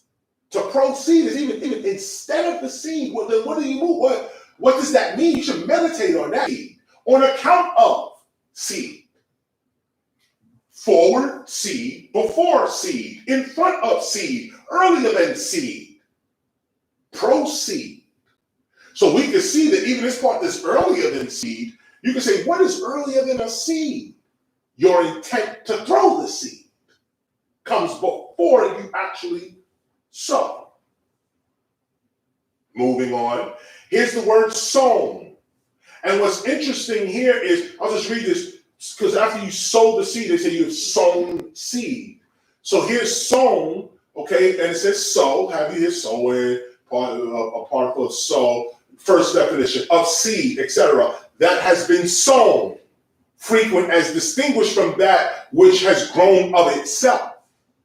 So to have sown something is to this thing, idea, talk, spirit, actions, you are deliberately putting them forward. That means you have sown into, you've sown your being, your action, your words, which is your seed.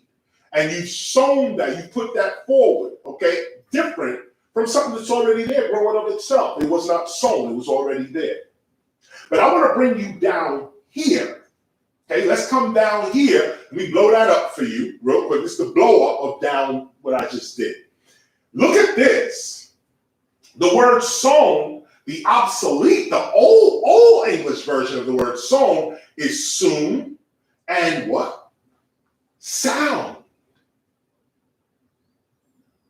Obsolete, the Scandinavian, soundage, sound. Sunday, okay, sunder, sound. That sown is also sound. So what are you sowing?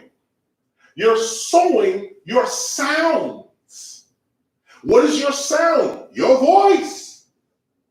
At least from an elementary point of view, that's what it is. But your sound can also be your fragrance. It could be your actions. It could be your thoughts. This is what sown means. After the act of sowing is sown, and that's sound.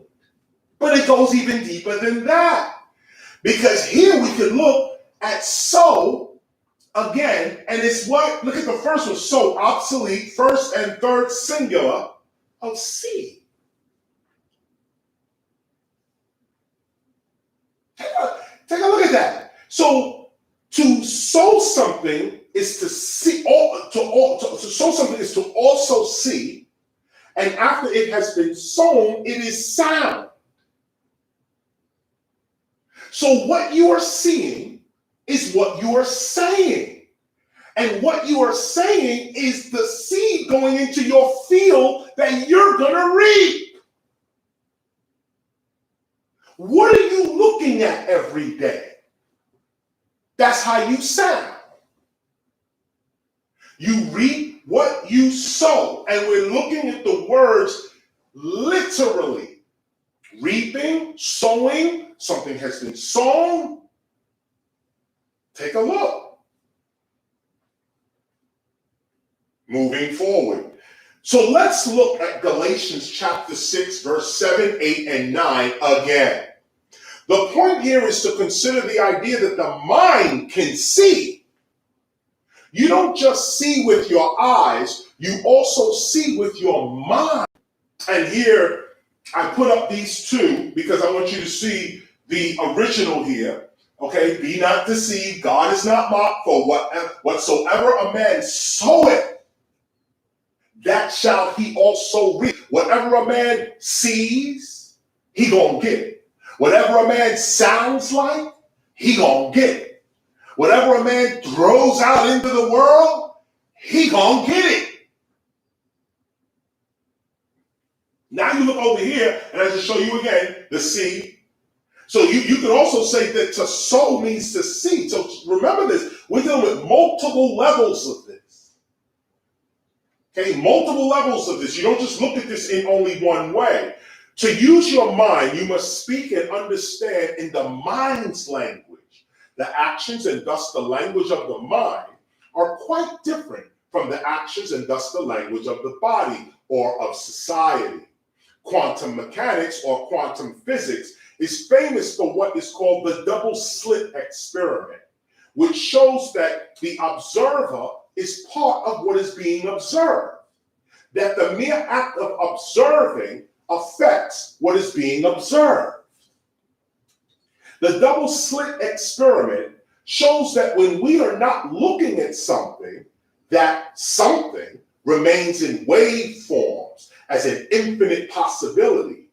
But the second that we place our attention upon that something, we collapse the waveform into whatever we can perceive or interpret that something as. Now, if you want to get a deeper idea of this, look at the movie What the Bleep. Okay, big up to my man Will and Deidre, friends of the family. They're the writers and producers of the movie.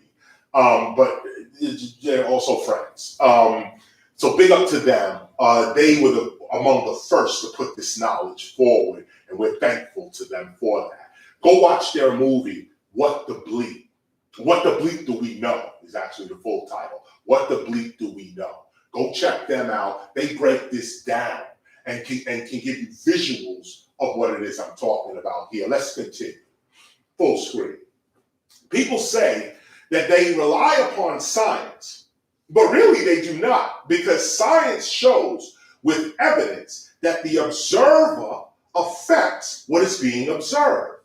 In fact, we are creating whatever we are seeing.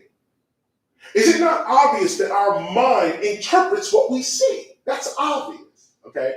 That we only see through our mind, and that our conscious attention upon anything or idea brings that thing or idea further into our physical reality. Our conscious attention upon anything or any idea makes those things or ideas real for us in our physical outer reality. Even Albert Einstein has taught that both time and space are relative to the observer, that everyone is experiencing both time and space according to their own understanding of them. This is called relativity. In light of this experience, we have to slightly change our understanding as to how the mind actually functions. We have to slightly alter our language concerning the mind so that we may understand its functions more clearly. It is here that we begin to consider the idea that after you hear something, it is said that you have heard it. But equally, it is said that after you see something, that you have seen it. But these definitions are not quite consistent with one another. When it comes to the mind, after you hear something, it can be said that you have heard it. But equally and more consistently, when it comes to the functions of the mind, this is important. When it comes to the functions of the mind, after you see something, it is more the fact that you have seen it. Do you understand this? If after you've heard something, you have heard it, then it is grammatically correct to say, after you have seen something, you have seen it. The mind sees what it visualizes. The ED is the same. Let's look at it closely. We can see in the American Heritage Dictionary that the suffix ed, which is right here, the suffix ed is used to form the past tense of regular verbs. That's right there.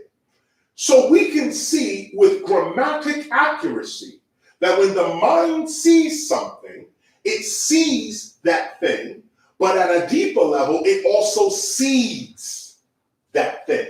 It sows it. and here you can see the Oxford English we have here at the bottom. You can see the Oxford English here at the bottom, and just confirm ed, which is a suffix, used to form the past tense of regular verbs. Tasted. Okay, so you can use this ed in any way in which you want. Not any way you want. It's a suffix that means past tense. So if the mind sees something, we could put that ed on the end of it and get that word seed something, which corresponds to everything we're talking about today. What seed are you putting in the ground? What vision are you putting in your force field? Judgment, hate, ignorance, poverty, doubt? What are you putting in your force field? Or are you putting health, love, awareness, and wealth? Are you constantly speaking well of others? Are you constantly trying to lift people up? Well, you're going to reap in time what you are sowing. What you are sounding and seeing is your seeding. And this is what you're going to get. Let's go forward. The mind sees. What the mind sees, it seeds. Get this. What the mind sees, it seeds. This is gonna bring us to our close. Or not our close, but this is gonna bring us to our next break. I want you to marinate on this. That what the mind sees, it seeds. It has seen it, so it seeds it. And you gotta ask yourself through your words, through your sight, through your taste, through your touch, through all the senses, what are you actually seeding in your environment? We're going to be right back. Son One is going to take us out with a deeper version of this. We're talking about the equinox. We're talking about farming, spiritual farming, how to grow a great life. This is the Temple of Hip Hop. I'm KRS-One. We'll be right back.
Welcome back, everybody, to the Temple of Hip Hop. I am Minister Son One.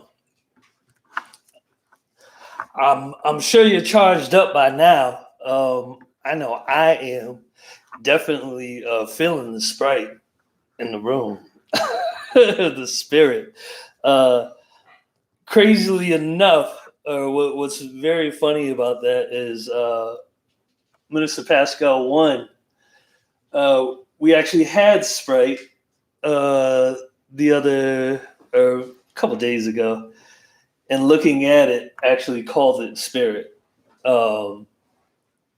just to show you how things tend to work around here. Now, a couple of things about what teacher had said as far as seeds are concerned in sowing. It's amazing that I was looking at,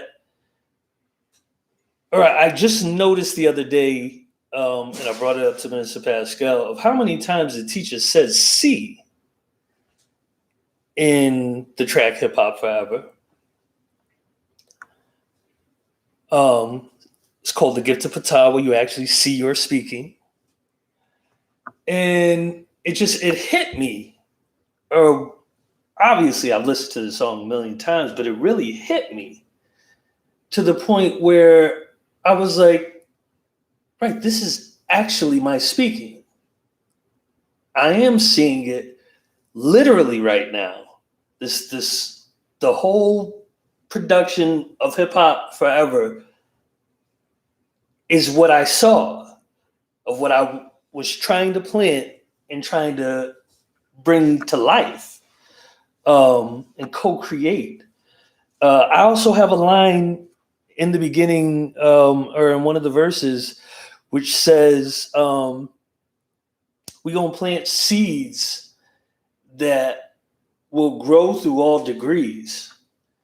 And of course, I'm using a metaphor of which I'm talking about the actual weather. And I'm also talking about degrees as in reference to education. And it's just, or obviously sitting here listening to all this, it keeps bringing itself up to me. And it's dope because we had a long conversation yesterday, me and Minister Pascal, of which we were trying to, or as some of you may have seen on the Instagram, I first put up a picture of God Bless Hip Hop. It was on a sticker on the back of a car that we had just randomly, or we were just going to the store, saw that sticker there. And I said to him, I said, now look at everything that happened during the day and how many different things went into, because we were coming back to Atlanta. So we had stopped several times. We even went to go, or we did several things that really didn't amount to anything, but it was creating a certain timing. And to make a long story short, that ultimate timing led us to that car that said "God Bless Hip Hop" right on the windshield. Now, as we noticed when we came back out, car was gone. So anything that we had done differently, we would have never saw the car in the first place. And we even went there. I was craving, shout out to Minister Zinnaru for putting us on. I was craving the vegetable pot stickers from Trader Joe's. And so we did all the shopping at Kroger's first. And it was like, nah, we can't go home without these pot stickers. And so needless to say, so we go, and there's this car. And here's this sign. So then after that, we're like, okay, we need the peanut sauce. We're not sure if we got the peanut sauce. So let's go back to Kroger and get the peanut sauce. Go back and get the peanut sauce. Then I had a craving again. I said, nah, go get some French fries. There's $1 deal. I don't want influence you in any way. But there's $1 for a large fry, McDonald's French fries. That's lasts a very long time on that app. But so I go there to go do it. Now, as we're sitting there, right before we're about to leave, this car drives by and it says sun. Again, Pascal with the eyes caught it. He's like, yo, it's like, word. So we drove around, took the picture of the sun on the license plate. Now, when we got home and we was really building about it, I said, now, you know, that's the only license plate like that in Georgia itself. There's literally only one license plate that says just sun in all of Georgia. Now, how are we being the ones in position to see this? Well, of course, I would say that, for one, we stay in the spirit. There's no disbelief around here. We are very aware. We talk with God. We live with God.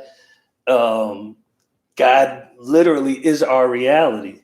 It's a beautiful thing. Now, unfortunately, it's not really something that you can help someone else get. And the reason why I say this is because it really depends on what proceeds. The things that you do, your true intention, your real character is what opens up the gates of your inner city to have you experience this for real.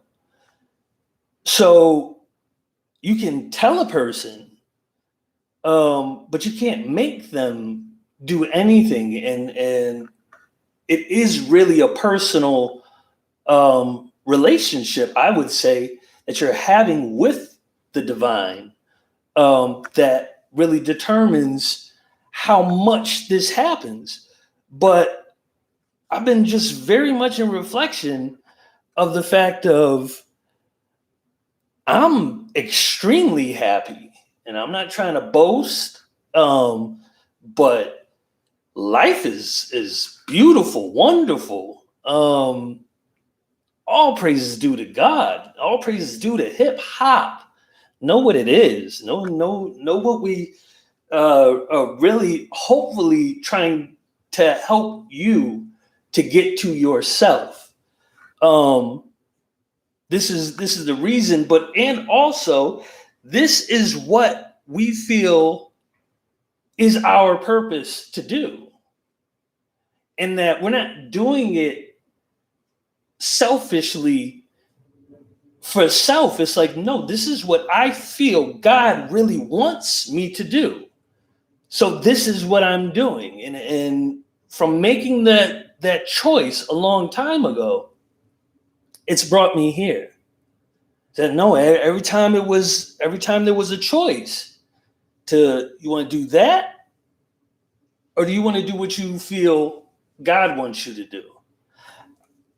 I choose God and what I feel God wants me to do. And in my opinion, the only time, or really a lot of times, these signs that come or that pop up, or things that you hear, or things that you say, and then all of a sudden it's right in front of your face, that those are really reminders and to keep your faith strengthened, that whatever you may be going through, you'll be all right, because clearly something is with you, and that really can't be explained through science. Science, that's where science limits itself. I actually had a book. Hold on, excuse me 1 second.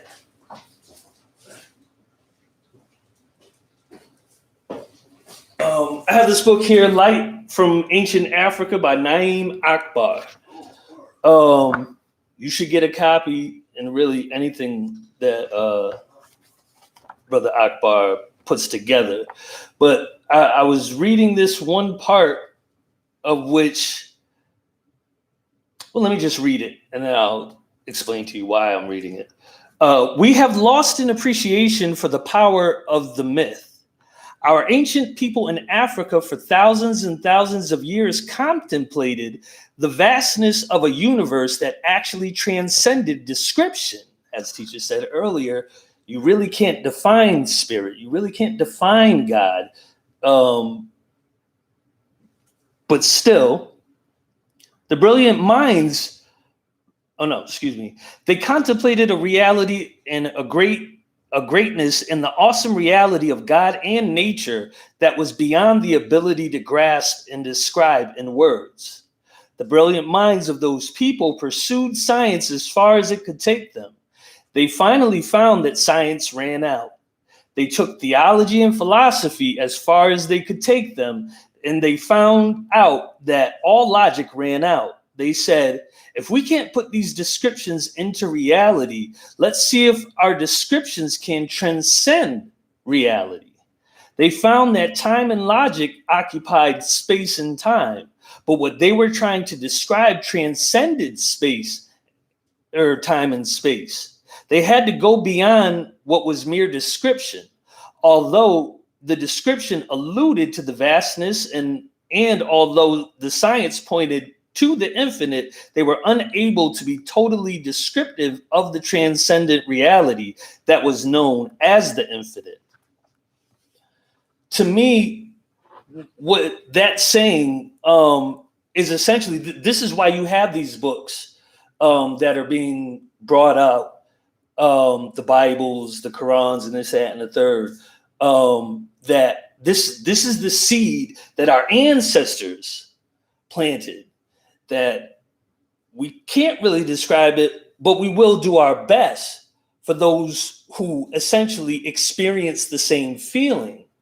But this is where the problem becomes, is that you have to experience the same feeling.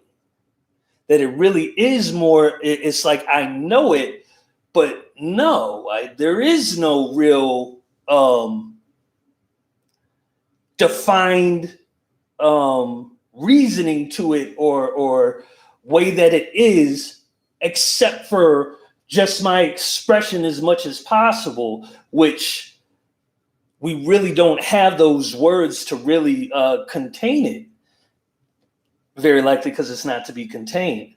But we can do a very good job, or to me, our teacher has done the most wonderful and excellent job with this gospel of hip hop, leading you to this feeling, to this spirit, our intelligence moving, and breaking down as we continue to even further hash it out for those that just need more. Again, like you spoke earlier, sometimes you need white man, and shout out to white man sometimes. for when he's laying it down and he's giving it right. Again, if that's what you need, but it's unfortunate because even still, if we do that, there's still that it has to be you. So I'm really saying this to let you know that you really don't want to waste your time. Don't waste your time. You know you. And you should really get, if you're serious about this in your mind and in your feeling, then you should really get serious about this.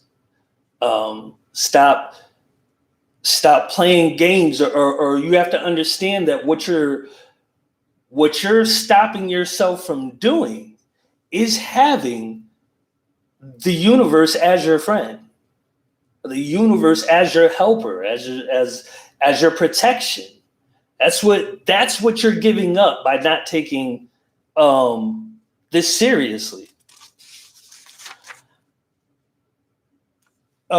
We'll actually go over here real quick. I hope you get the gist of what I'm saying, but again, I'm living the seeds, and I'm sure, and clearly teachers live in the seeds. Minister Simone is living the seeds. Minister Pascal is living the seeds. Verbally, mentally, everything, every possible way of it. And we invite all who really have the capacity to do it as well, to do the same thing. If you planted the wrong seeds, plant new seeds. And again, right now is the perfect time that the celestial bodies are aligned for you to make these decisions. They tend to try to tell you that, or like when people make New Year's resolutions in January, this is where you're going to see where this is the issue, that's not necessarily the right time or the right season. And our ancient ancestors knew this. They knew what was the right time. But let's go over here to our board real quick and let's get busy. It's springtime, ladies and gentlemen. You know what it is. Beautiful flowers, birds chirping, animals mating. New life is coming back to the northern hemisphere during this time. We're talking about the spring equinox. This is the sign of Aries, a ram. Here's our Earth. So we think it looks like that. It's also called the vernal equinox. We're going to start off with some definitions first before we get into really what we came to do. Okay, right here we're going to start with vernal, the vernal equinox, coming, appearing, happening, occurring, etc. in spring. That's definition 1. Down here on the bottom, definition 2, of pertaining or belonging to the springtime, appropriate to the spring, spring-like, of weather, scenery, etc. Here we go. I think this is here we're dealing with equinoxes. Minister Simone pointed out earlier. We'll just do really a review. One of the 2 periods in the year when the days sun's crossing the equator, hence the precise moment at which sun crosses the equator. Again, as she pointed out, it's equal in night, which is literally just essentially saying that during this time, it's very close to having 12 days, or not, excuse me, not 12 days, 12 hours of sunlight and 12 hours of night. This is what happens when the sun ends up right lined up with the equator. Right here in definition 2, one of the 2 points at which the sun's path crosses the equator, described technically as the first points in Aries and Libra, formerly also adjacent to these points. We're going to talk about that. Unfortunately, I didn't get precessions, so I'm not going to talk about it. Here we go with spring. Let's look at this. All right. 1, the place of rising or issuing from the ground, the source or head of a well, stream, or river, the supply of water forming such a source. Now where? Again, this is talking about a spring, a water spring. And again, or obviously, things can't grow without this water. We're going to go into, wait a minute. We're here. I wanted to read 3. A source or origin of something. Also occasionally without consonants, I believe. either way, or the point why I'm pointing this out, a source or origin of something, because again, springing up, as teacher points out, hip is intelligence, hop is the movement or springing upward. The origin, we're dealing with the origin of intelligence, spring, hip, hop.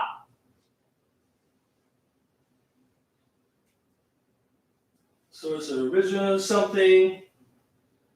Okay, here we go. The spring of the year. 5, the action or time of rising or springing into being or existence, the appearing or coming on, the first sign of day, morning, etc., the dawn, also the beginning of a season. This is spring. The spring of the year. Right here in B, you'll see the first season of the year, or that between winter and summer. Hold on, stop. The first season of the year? I thought winter would technically be the first season of the year in January. Would it not? At least for us. But no. The knowledge is that spring is the first season of the year. So again, this is why I wanted to point out earlier that January, of course, is not technically the way our ancients knew as the beginning of the year. It was now. Literally this time. And I'm not sure whether or even the dates, the numbers are correct, or was yesterday, did they just say, no, this is the first. Every time this happens, this is the first. This is the beginning. And obviously, if you look and count the months, or when you do the origin, the etymon of the actual months, you can start to see it right around September. And if you, knowing other languages with sept is 7. But yet it's our 9th month. September, October. Oct is 8, like an octagon with 8 sides.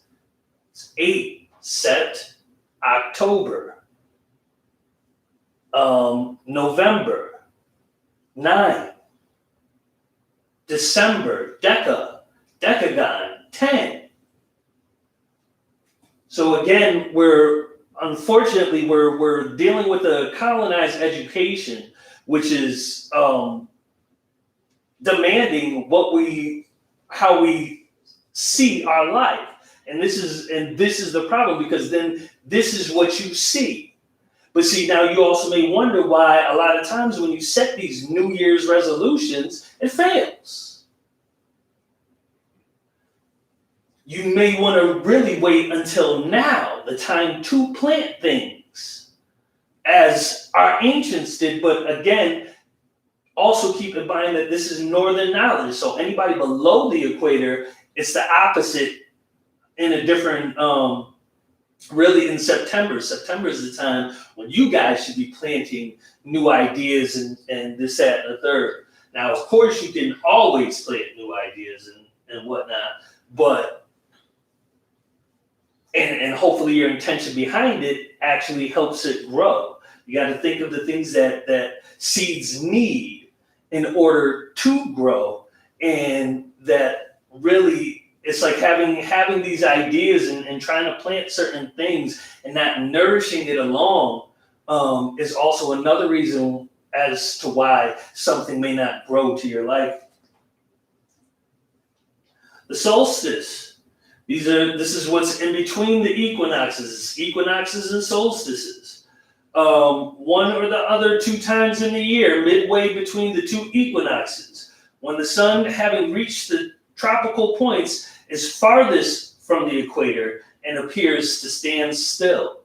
About the 21st of June, the summer solstice, and the 22nd of December, the winter solstice. And obviously, because nothing is really exact, these dates change, it normally falls within the same time period, but it does change, because also you have to realize that this is being determined by looking at what the universe is doing. The ecliptic, of or pertaining to an eclipse, ecliptic limits, the limits within which an eclipse is possible. Ecliptic conjunction, a conjunction of sun and moon, which results in a solar eclipse. Again, now this ecliptic that we're talking about the path of the sun, and as it travels, or really the path of the earth. We'll discuss as to whereas we really don't know. And it's okay. We know it's doing something, and we know that this path is taking place. But to really say whether it's us or the sun, I don't really think that that's provable. And welcome to new knowledge. Here we go. The great circle of the celestial sphere, which is apparent orbit of the sun. So-called, again, the apparent orbit of the sun. So-called because eclipses can happen only when the moon is on or very near this line, sometimes put for the plane of the ecliptic. The great circle on the terrestrial sphere, which at any given moment lies in the plane of the celestial ecliptic. These are dealing with the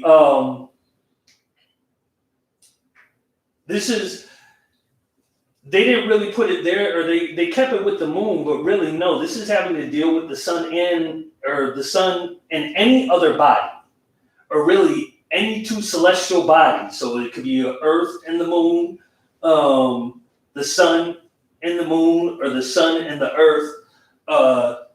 Whenever something covers the other thing, this obviously clearly is an eclipse. It is not just subject just to the moon. Here, I just wanted to bring up Passover real quick, because again, this is the time when the sun is passing over the equator. It's the equinox is when it's literally at the equator, but it's moving up. It doesn't stop moving. or the different bodies don't stop moving necessarily. It just appears as though it's equal at least for one day, which makes it an equinox. But no, it's passing over from the southern hemisphere to the northern hemisphere during this time for us, which is bringing about spring. Because again, now, because of the tilt of the earth, the sun is hitting us more directly as the earth spins. Passover is the name of the Jewish feast held on the evening of the 14th day of the first month, Nisan. The Jewish people they have their own calendar. They still celebrate March as the first month. They're not taking what was set up by I would imagine it was the Catholic Church that really ends up between the Catholic Church and the kings or whatever, that they make this calendar the way that they want it, and because they have the power to, that's where you get it. But again, this if you think about the Nisan symbol, you can see how that's dealing with an eclipse happening, or some type of path going around where it says Nisan on the cards. Commemorative of the passing over of the houses of the Israelites whose doorposts were marked with blood of a lamb when the Egyptians were smitten with the death of their firstborn, extended to include the 7 following days, the whole making the days of the unleavened bread. 2, the lamb, contextually, the lamb sacrificed at Passover, the Paschal lamb. Now, we dug into this a little bit more. It's clearly we have Minister Pascal in the building on the boards. You are very appreciated. But I kept coming across his name, and the CH is pronounced with a K. It's not Paschal. So you don't get confused when you're actually trying to pronounce it. But no, this is Pascal, and it's applied to Christ, of whom the Paschal lamb was regarded as typical. Get it right. Keep it moving. Pascal. Go down here. Of or pertaining to the Jewish Passover, Paschal lamb, the lamb slain and eaten at the Passover, applied to Christ, hence also various symbolic representations of Christ. And here you can see where the H isn't there in the etymology, or where they're trying to tell you where this existed back in 1430. This Paschal lamb, and it continues all the way, or no, that's width. That's supposed to be width, I think. Right, teacher? The WHYTE? No, that's white. Okay. No doubt. Yeah, that's white. Okay. All right. Pascal lamb without spite, all white. Without spot, all right. White. All white. Okay. Right. No doubt. So this is the white Pascal. Yeah, I'm playing with him. All right. So she's so white. Continue. Right. That's right. Of or pertaining to Easter, used in Easter celebrations. Here's Pascal again. Again, these things are from each other. We look at them as separate religions and as if this is going on, but it's not. None of these religions are really separate, which we'll find out through our future studies, that it's really all one spirituality, that really they just all took different parts, explained it in different ways. You could really look at them all as different translations, but it's unfortunate with the deal with the hexapla, when you have things being changed that you could really miss the wisdom of what's being said from the original. Okay, so this is Passover celebration, right? And so Pascal again, the Passover celebration could be called Pascal. Passover supper could be called Pascal. Passover lamb, Pascal. I thought, this is great. A Paschalis, an adherent of the Greek or Roman Easter. Okay, Pasch Day. This almost got, Pascal was almost had his own day. They changed the name on him. Easter Day. Sometimes applied to Good Friday.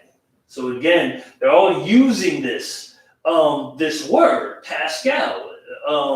It's not original to them, so they're applying it to almost everything. And this is what you do when you steal something, is that you don't really know what to really do with it, or it's because it's not yours, you don't know what you're doing.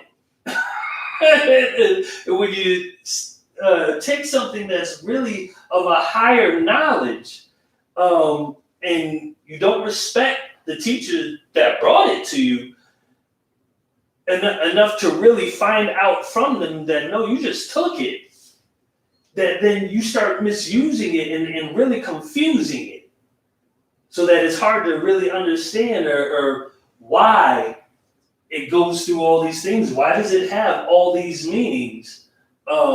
Is the question. And of course, you got the Pasch egg, which is an Easter egg, an egg dyed of various colors, boiled hard as an Easter gift.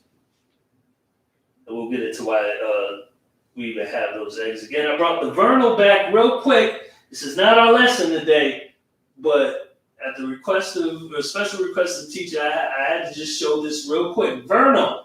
Okay, this is our word from Latin vernal, which is rare, vernus, right? Have all that. Here at the HarperCollins Italian Concise Dictionary, we have invernal, winter, wintry, invernal, winter, in the winter, invernal, vernal definition. So we're at the vernal equinox, invernal. So otherwise, the opposite of vernal. See, going into vernal is you're going into the spring. The opposite of spring, kind of in this sense, or really, I would say across the spring and summer, you have the winter, which is invernal. But again, we have invernal winter here. Maybe, well, yeah, let me do it how I put it here. I just wanted to point out that V's and F's are interchangeable. Why? We really don't know. Well, why they decided to do this when they made English, to me, is a mystery. I'd like to speak to somebody maybe who's an expert that may know this, but these are all examples as to where a V and an F get interchanged. We have live, life, or live, and life. 5, 5th. Half, halves. Elf, elves. Safe, save. 1. Calf, calves. This is, and really is to explain to you because inverno obviously is very, very close to inferno. Right here, just to point out, the German language normally uses the letter F to indicate the sound F as used in the English word fight, and W, or really double V, to indicate the sound V as in victory. I would even imagine that some languages have a double V and a double U. Again, think about what you're saying when you're saying even just the letters. Double V, double U, 2 U's is really, you don't think about that. You just think W is what. But again, other languages distinguish between these. Originally, in the Middle High German, the sound F had been voiced in some dialects and was therefore written V. So as people are translating just by what they hear, they're making different words that normally have an F, have a V, and vice versa. This is what my theory is that really happened with invernal and inferno. That in translation of changing words, that no, you may want to look at it in a different way as if it has to do with invernal and winter. And again, when we're dealing with the equinoxes, both in the springtime and in autumn, you have to realize, right, it's the autumnal equinox is the proper term, but yet we have fall, or as we all know. Now, what is this fall that we're talking about? We're talking about the sun falling below the equator now. For us, it's falling below. I would even imagine that the southern hemispheres don't even use that term because it really doesn't make sense. But for us, it's falling under, and when the sun falls, essentially it's falling and causing the northern hemisphere to experience hell. And again, I know we all normally think of hell as being a hot place and this, that, and the third, but in all reality, or the reality that we live within, most people would much rather be in a warmer climate than to be in snowier climates or winter. So again, but this is the word for winter in Italian, inverno. Now we have this guy right here, Dante's Divine Comedy, Inferno. Now this is where you have the ideas of the torture and these descriptions of hell that give the idea of torture and fire and brimstone and all this stuff. He's got a I believe it's 9 levels of hell, of which you come to each point of hell. And it is interesting because it does talk about really your character is determining which level of hell you end up being at. But again, this is where we get this imagery from. This is where things start to change and this devil starts to get developed. But again, Inferno. Now, is it Inferno or Inverno? We may never know. It's really not that important to me personally, but it's important to know that there's a chance, as it just said that in some dialects, this is how these things are getting changed. This is how these words are getting changed. And we know V to be interchangeable with F. And even I believe in Spanish, I think V is pronounced as a B a lot of times. Now, why it gets written in certain ways or whether that's culturally now, I don't know. We'd have to speak to another expert on that too as well in order to find that out.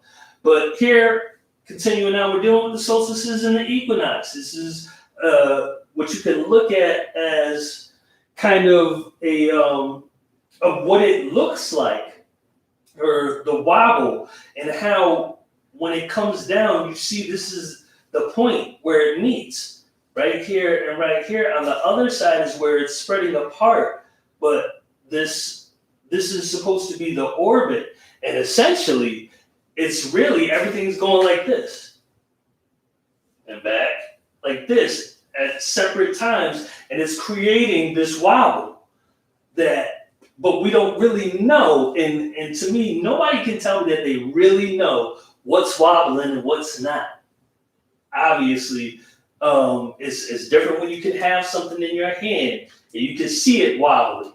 And you know this is wobbling, but I just highly doubt, I don't think it's very believable that we know whether or not it's the earth moving or whether the sun's moving, or I would very likely believe that they're both moving, which is causing, but it's still staying in sync as it goes together. Equinox, again, there's the definition. That's the solstice. Here's another depiction. What is the knowledge, science of the earth and its seasons? Here we go, showing you the tilt of the earth and why.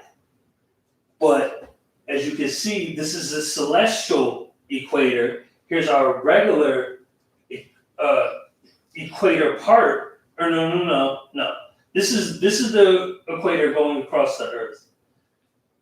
This is the ecliptic, supposed to be showing where the sun is traveling on this plane. We're going to show a little bit more. What is the Earth's tilt? Today, the Earth's axis is tilted 23.5 degrees from the plane of its orbit around the sun. But this tilt changes during a cycle that averages about 40,000 years. The tilt of the axis varies between 22.1 and 24.5 degrees. Because this tilt changes, the seasons as we know them can become exaggerated. Now, could this have anything to do with global warming? Could we be entering this time? Again, we have to keep in mind that we're not really being shared this information. It's available, but it's not being made known as important as that is. That's something that we should know. Again, that's like knowing the weather. If it's going to get hot, and it's going to get hot because this is what always happens, we should know this, should we not? Here we go. There's another depiction. Vernal equinox, autumnal equinox. These are the winter solstices. Now, again, you just got to try to really fixate your mind on how this is actually working.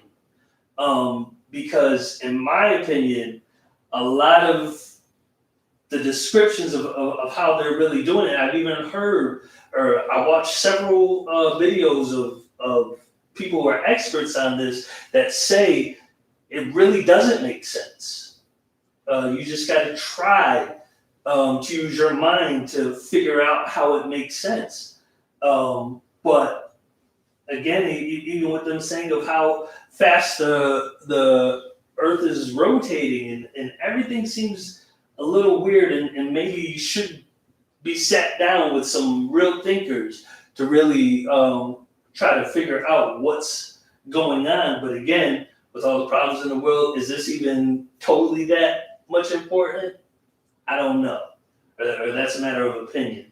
But here we go again. You can see this cross going on. This is really different seasons. Again, 4 points. And when you're looking at it like this, this is us on top. I want to point out that, right, it shows you right here, Northern Hemisphere summer versus Southern Hemisphere winter. We don't think about this very much when we're looking at or this type of knowledge.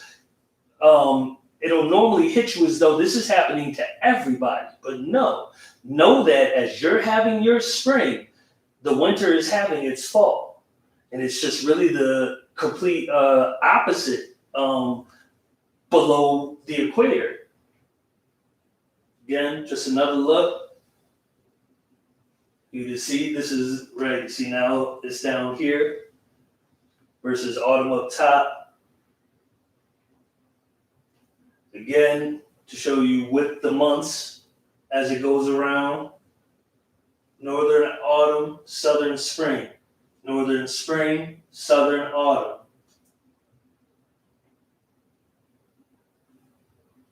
This is showing you again. Just I wanted to get a bunch of things because again, you should be trying to visualize of how this is actually taking place. It's the only way really for you to understand it, but to keep seeing, right, yeah, equinoxes and solstices.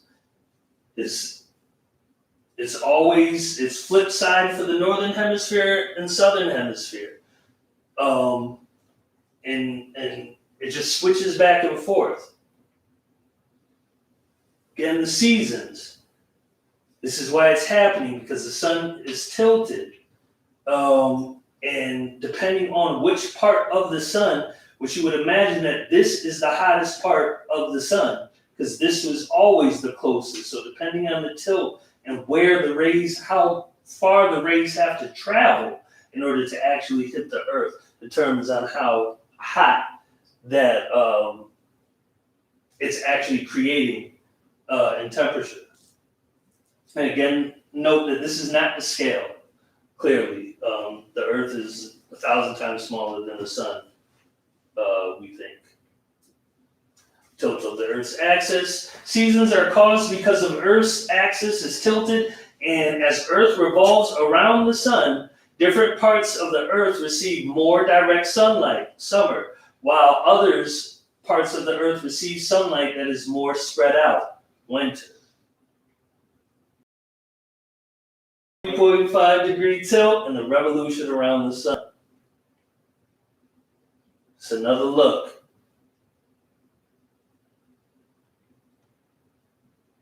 Again, this is where it shows you the equator is here, Tropic of Capricorn, Tropic of Cancer, and the Arctic circles.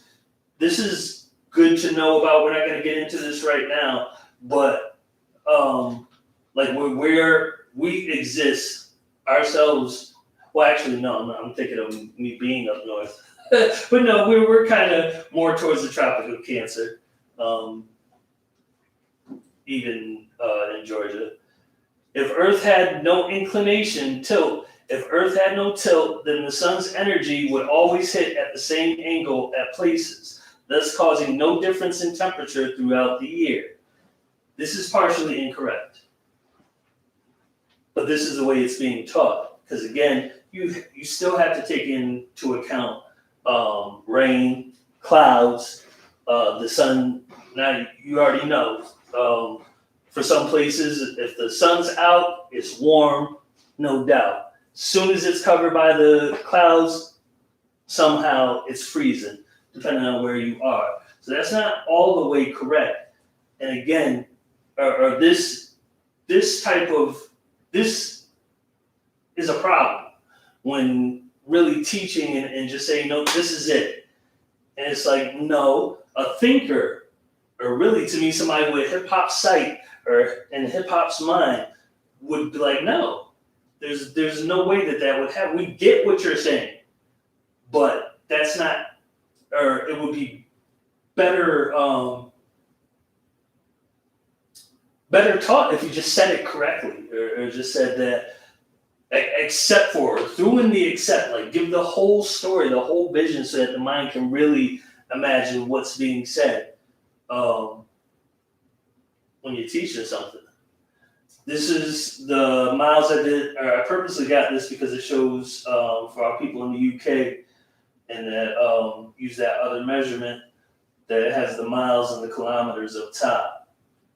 Now, it's called the perihelion when it's the closest to the sun. That's 91.4 million miles, and that's in January.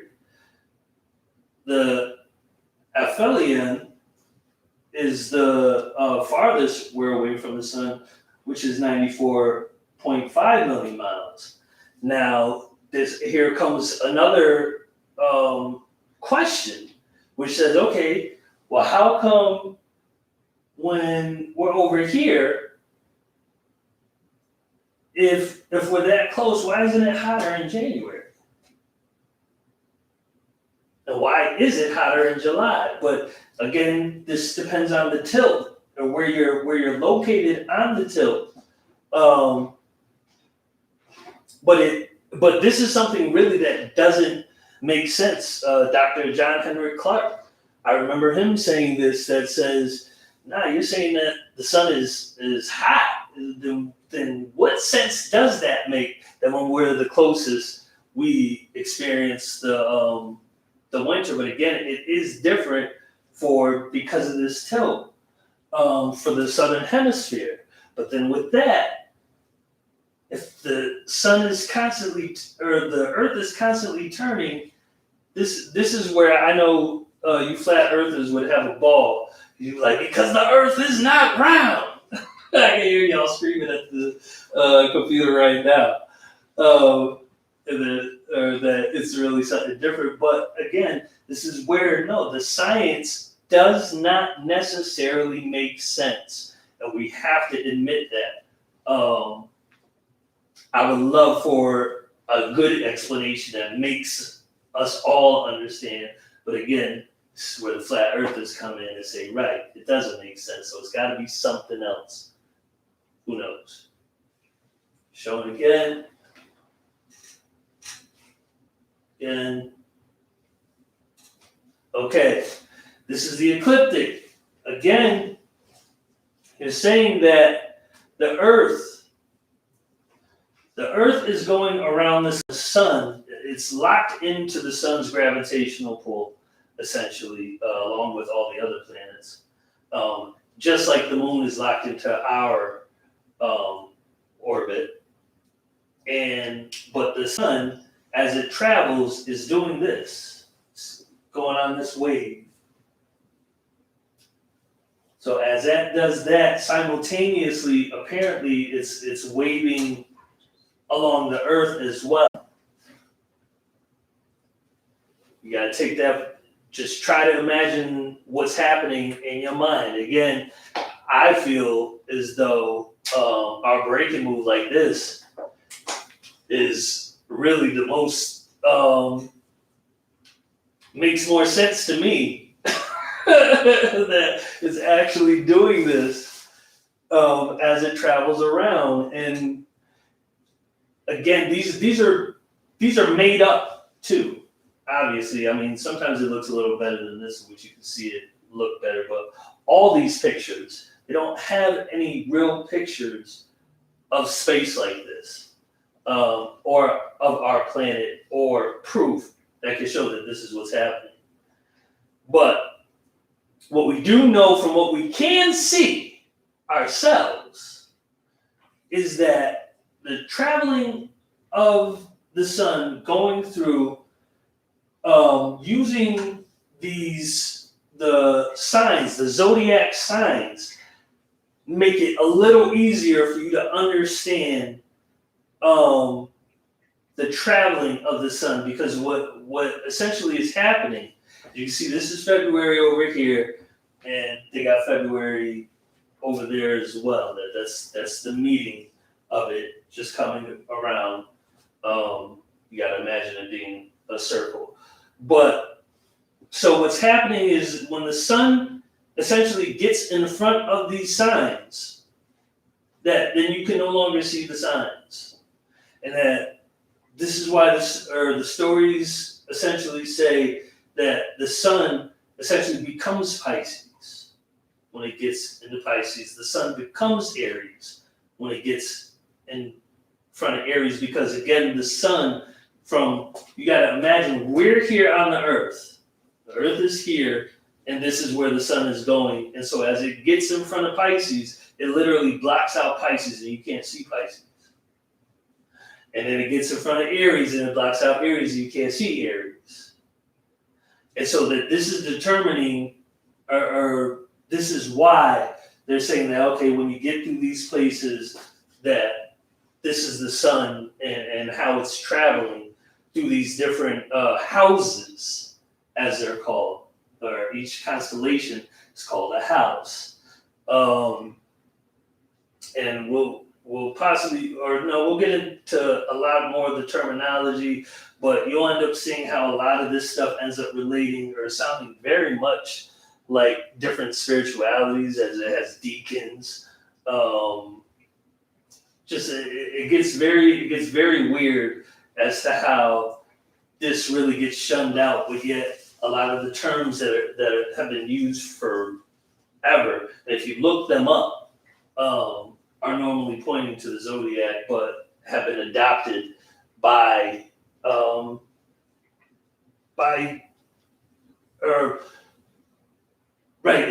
it's been adopted by the church, by the church, and by really the three major religions: Islam, Catholicism or Christianity, and Judaism. Again, this is showing the ecliptica, as they put it. But again, this is a map of the stars. And again, it's just showing you where all the other constellations are and the path that the sun is traveling. Again, so, actually, let's go back. See, now this is the rise of the sun that teacher keeps mentioning.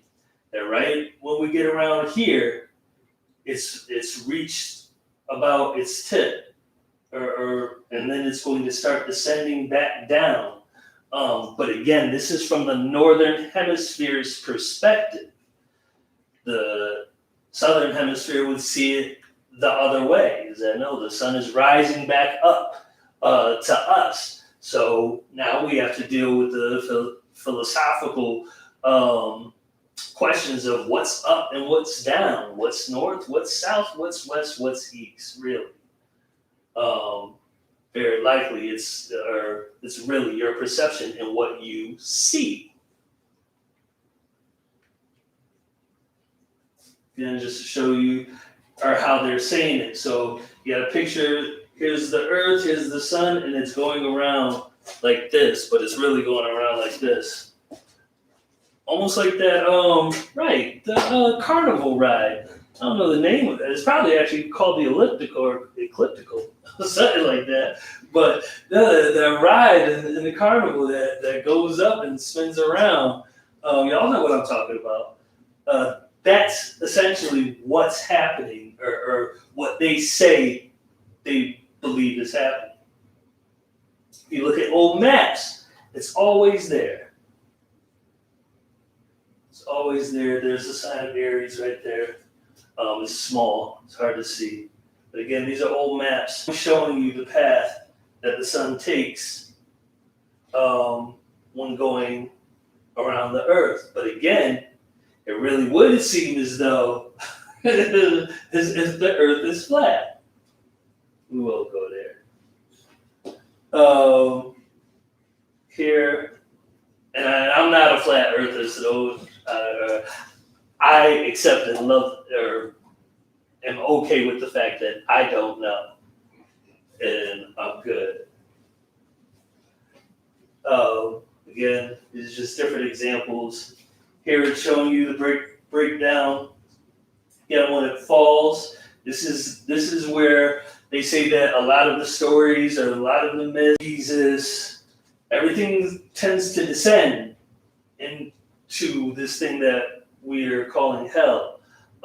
At some point, it's reborn right around the winter solstice, and it's like this is where you can't ignore the lineup of this knowledge and this science combined with what is available spiritually and the different things that are being practiced around the world. Here's Aries, represented by the ram, Mars, zodiac symbol. Its element is fire. This is what the constellation looks like. Again, it's the god of war, Aries. From mythology, the age of Aries. Real quick, Aries is Latin for ram. The Aries constellation is one of the 3 fire signs within the sphere of the zodiac. Signs and qualities of the zodiac. The zodiac is divided into 4 elements: air, water, fire, and earth. There are 3 qualities within each zodiac sign: cardinal, again, cardinal. That's from the Catholics, and they have their cardinals, or the cardinals become the popes. Okay, fixed, immutable. Aries is considered to be the fixed quality of the fire element. It is regarded as a time of war, fire, and the ram, and the age of the warrior. Time of Aries. The age of Aries was roughly between 2006 BC, before Common Era, even though I know they mean before Christ, to 6 BC. This was during the time, this was during the time of King David, King Solomon, and the birth of Christ. Again, this is coming from, I still wanted the information, but this is coming from a Christian who's writing this. It was also the time of great philosophers such as Plato, Socrates, and Aristotle. The Aryan Age was a time of empirical growth and expansion. Religion shifted from polytheism to monotheism. Cultures intermingled as empires obtained new territories. This was an age of blood and war, an age of power and wealth. And again, this is around the time when Africans and really the world is being terrorized, is really the truth of this. Aries is said to be ruled by Mars. I'm actually going to skip this. Okay, right here, there are many different myths about the formation of the Aries constellation. Zeus and the Golden Fleece in ancient times. King Athamas ruled Boeotia. His second wife, Ino, was a jealous and resentful woman who scorned Athamas's children from his first marriage.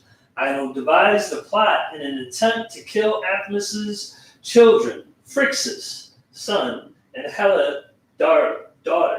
She cast a famine across the land.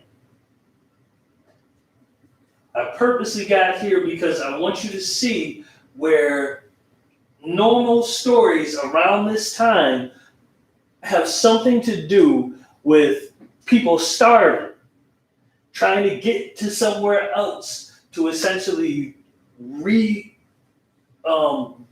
themselves in a sense.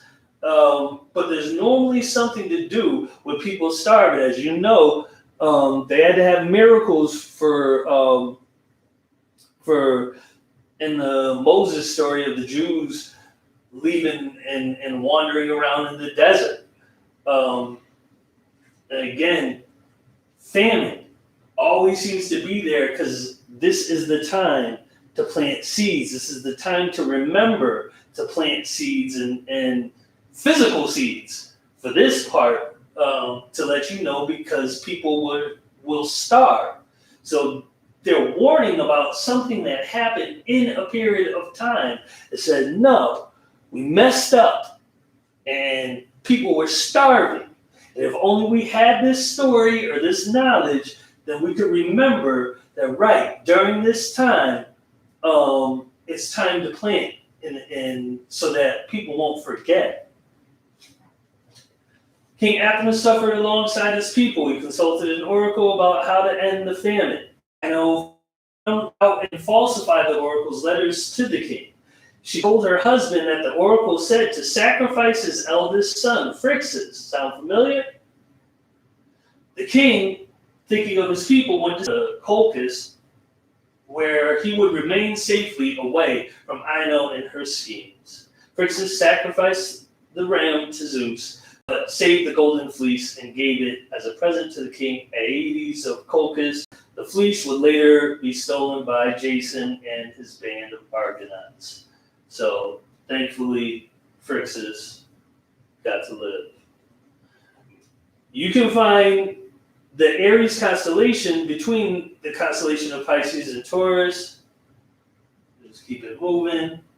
For time's sake, we'll keep it moving. This is what I'm skipping is just other knowledge. Again, if you love to read, if you love books, and if you just love knowledge, it's great to know. But also keep in mind, hold on, actually, let me go back. If you notice, I always put where you can find this right up top. I give it to you so that you can go there and look for yourself. It has the actual websites and the actual page or word for word. If you really thug about it, yeah, put it up full screen. If you really thug about it, at the top of all these, I always put where I'm getting this information from so that you can go visit it and check it out for yourself. And in that, you will get a whole bunch of more knowledge.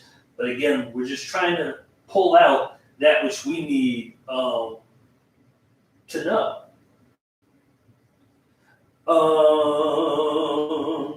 Actually, I will read this. Yeah, I will read this right here. Egyptians worshipped Amun-Ra as a sphinx with a ram's head. Again, we're dealing with themselves as sons of Amun. Amun and Ra refers to the sun. Amun-Ra is one of the oldest gods in recorded history. It was often referred to as the king of gods or the god of kings. In nearly all cultures, the Aries constellation is related to empirical expansion through war. Great leaders of the time were intuitive and adventurous. Alexander the Great of Greece overthrew King Darius of Persia and conquered the Achaemenid Empire. Men died by the thousands. Heroes were made into legends, and songs were written about the great warriors of the time. The Age of Aries was a time when the 7 original world wonders were built. The Great Pyramid of Giza in Egypt, the Colossus of Rhodes in the Grecian Isles, the Hanging Gardens of Babylon, the Lighthouse of Alexandria, the Mausoleum at Halicarnassus in Turkey, and the statue of Zeus at Olympia, and the Temple of Artemis at Ephesus. The time of Aries is a time of intuitive thinking and large initiatives. It was a time when men yearned for more, for bigger palaces, phenomenal wealth, and ardent displays of power. Now, this is here at the Temple of Amun-Ra, Karnak Temple, Luxor, Egypt. Look at all the rams that were set up, or there's a road leading to this place, of which this is supposed to be Amun-Ra represented by this ram. again, more outside of Egypt, according to the testimony of ancient Greek historiographers in Libya and Nubia as Zeus Ammon. He came to be identified with Zeus in Greece. Again, our teacher actually brought this up in a previous study. Just want to show it to you again. This is what it is. This is an Amun-Ra relief, of which you can see there are the horns. He's got the ram horns. It's actually a ram head. The Uranus coming up here that has its own horns. And a bunch of Uranuses too above it. This is what how we were getting down. This is an ancient Nubia, Sudan. Adam, sun, and air. I'm actually not going to read all this. Again, you could go right here to www.ancient.eu/Amun. It's fascinating for if you really just want to catch up and really realize what that was. But again, that's not, or we're not showing you this to really bring you to it. This is not our faith. Our faith is hip hop. But again, a lot of us seem to be linked with really this story or these stories and these gods in different forms. And again, we made up these gods in order to explain this. Brother Naeem pointed out, no, we needed to find a way to explain these things to people that know doing right brings you right. Life. Doing bad causes bad things. It's hard to put that into science and show that. So we give you stories, we give you gods, and we also praise people that appear as though they have the character of God, or from watching this God is how I can see how God really is, and the different attributes of God I see in this person. And so we have this story, and no, that's it. Sometimes it takes a lifetime to realize that, oh shit, excuse me, oh man, God was with us the whole time. Or sometimes it's like, no, when we're unashamed and it's nothing to really think of your brother as God. And to look at them as an example, as how to be, and what to model yourself after, trying to take on the same character so that you can achieve the same spirit that you see, that you know is reflected in this person. So again, and this is one thing that you should know, that when you go and look at these guys were normally assigned to actual real people, beings on this earth, and not giants and not crazy looking beings or whatever this, that, and the third, but people that look like that right there. That actual person. This is Amun-Ra. This dude was out here. Okay. Let's continue. Right. This is more, or starts telling about how Alexander the Great, he claimed Zeus Amun. This dude was like, my G is me. Because he was out here doing stuff. But again, we think this is so crazy because of the scriptures, or not even the scriptures, the teaching of priests that say you can't be God, and you can't be perfect like God, or whatever this, that, and the third. But it's like, no, this is the real achievement to try to achieve in life, is no, you want to be God. In order really to get all that there is to have in this life. If you don't achieve God, you didn't live. You didn't really live. I mean, you lived, but you didn't get all that this reality has to offer, I would say. And this is a picture of Zeus Amun right here with the ram's again, you see how it's being taken of what existed first. Where does it become fashionable to have your head with ram's horns on it? This tells more about the ram.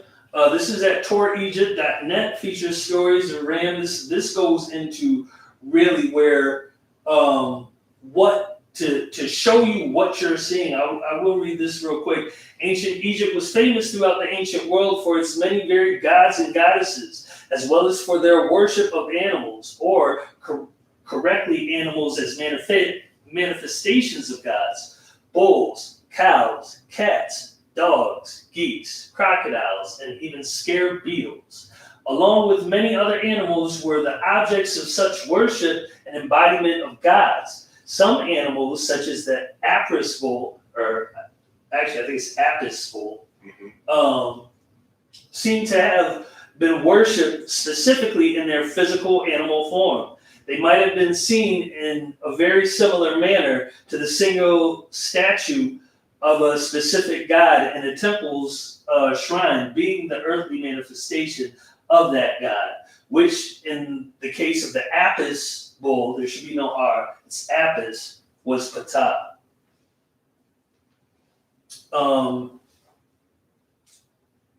This I want to say is really Khnum.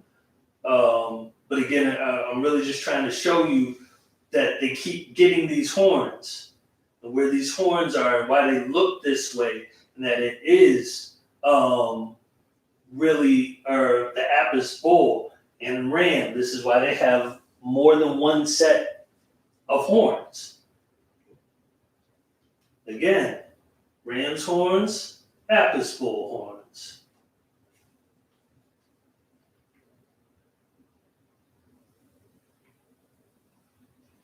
Keep going right. This is Khnum.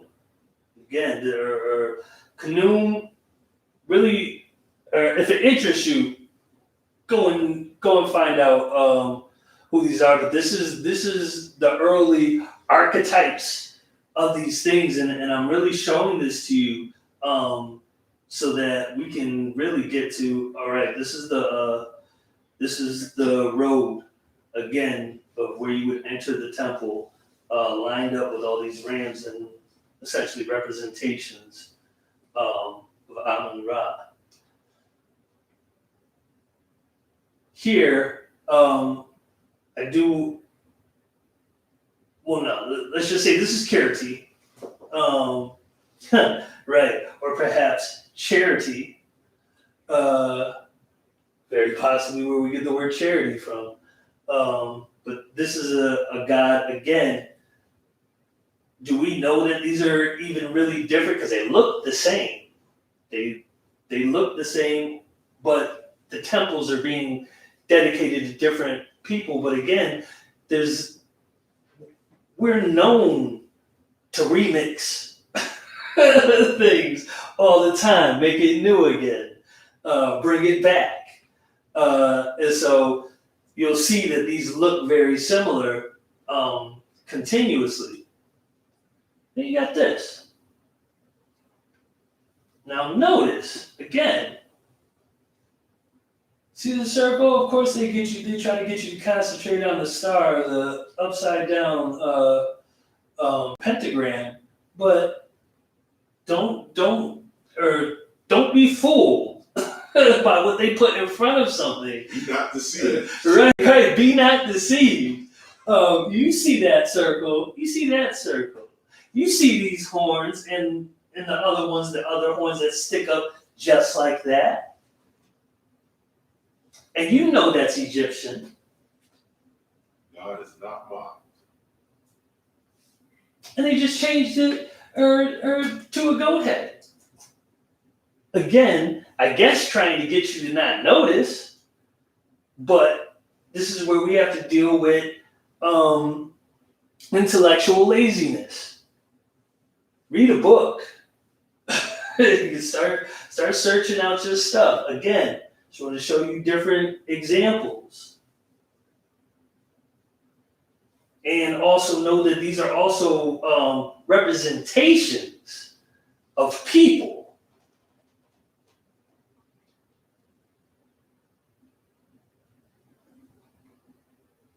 Continuing on, every year the ecliptic passes between the two tropics, the Tropic of Cancer and the Tropic of Capricorn. At the highest point, the sun will get to, in its northern journey, the Tropic of Cancer, June 21st, the summer solstice. The lowest point of that the sun will get to in its southern journey is the Tropic of Capricorn, December 22nd, the winter solstice. So essentially, it never goes below, it never gets to the poles. Show you again, one more time for your mind. Now, when the sun passes over the equator, heading up to the Tropic of Cancer, it gives us the spring and summer months. Days are longer than nights. The dark forces of autumn and winter are defeated. Light now triumphs over darkness. The cold and dark of winter are no more. Daytime is longer than nighttime. The light of the world is here. However, when it passes over the equator, heading south again in the sign of Libra around September 22nd, it gives us, the northern hemisphere, autumn and winter. Nights are now longer than days. It becomes increasingly darker. Cold and deadly darkness have conquered the light. Now nothing grows. In fact, things die off. Only the strong and prudent survived the winter in ancient times. I put this here because it's poetic. And you got to know, or really, we very much live poetic lives. Our emotion normally goes into the things that we create and everything, or in all of our business that we're conducting with each other, whether politically, socially, or whatever, it's always very poetic or emotional. And I put that because that was the thing back in the day. Or this is the power of the word, the lyrics, the spirit rap, really, which would really get people. And here's where this is where the problem, I would say, comes in, because this is where a hustler can take advantage of you, or a pimp could get you to do something wild, because they're smooth with this rap. They know how to talk. They know how to get you going. They know how to essentially get in your spirit, and get you to start just believing shit. Or you start suspending your own thoughts and mind to what's being said, because what's being said is essentially playing on the strings of your emotions. So you get scared of somebody's preaching, and what they're preaching is all negative. It's all fear-based. And they get in you. You're like, oh my God, by the time they're done, you're scared out of your skin. And willing to, because you're locked now, what can I give you? Can you help me? How can I avoid this? You want to know. And then that's normally when the collection plate comes around. It says, well, help us out. We'll see if I can put in a good word for you. No, we have to start putting in these good words ourselves. And again, knowing that we have the opportunity as a beings ourselves. We don't need an intercessor. We can go directly to God, and do what we have to do. Word. Okay, yeah, this is, again, we're just talking about the Passover. It's the Iranian New Year. I want to point that out. Again, there are certain places that have that really have different perceptions because of what they're into, and it creates really a different reality for them. And you should just know that, again, this whole Jewish Passover, Easter. This isn't, or what you would call, what's the word? Specific to just these religions. They don't own, while they're celebrating it one way, somebody else is celebrating the same thing in another way, but everything still seems to be the same is what you really got to put this is where you connect the things. It's like, well, wait a minute, we're doing this, but how come they're doing that? Where did they get the eggs from? Where did they get the bunny from? How come they're stopping on this day too? How come they don't agree with our stuff? Why wouldn't they just celebrate it the way we celebrate? Are we not the originators? And that's where you get to the answer is no. They're not the originators and they don't own it. Otherwise, they would literally out each other and say, no, that's our thing. You stole it, and stop misleading people because it's ours. But no, they're really taking from the knowledge that we all deserve and we should all have. Passover, right here again, just one last look. It's the sun at the equator for that little bit of time during that main day, which happened for us yesterday. It's now unequal again. To our advantage, those of us in the north. Now, the sun rays is hitting us, the earth is tilted in a way leaning, I guess, towards it. But again, like we saw with the distances, it really doesn't make total sense. And I invite anybody to really try to break it down. But what's being said right now really just doesn't make sense. We'll get into this next week. This is Pascal too. with the Last Supper and the Eucharist, normally represented by this, which is essentially Thanksgiving. Just to give you a heads up, if you guys want to do a little research into that to get ahead, there's nothing wrong with that. But again, we're just bringing up things to hopefully make you think and really start to take control over that which you're taking in, because again, you know that this stuff is affecting you. It's affecting who you are. It's affecting how you do things. You know, it's affecting your family members. But again, you don't necessarily, depending on their sensitivity, which to me, you can't even judge like that. For this knowledge, if you as a hip hopper, you may want to just really keep this to yourself and give it to other hip hoppers. But to turn around and show this stuff to somebody who's been practicing and devoting their entire life and giving thousands and thousands of dollars, some of this information that we're giving could really be heartbreaking. And I don't think that that's necessary. That's not what we're trying to do. We're trying to get hip hoppers right.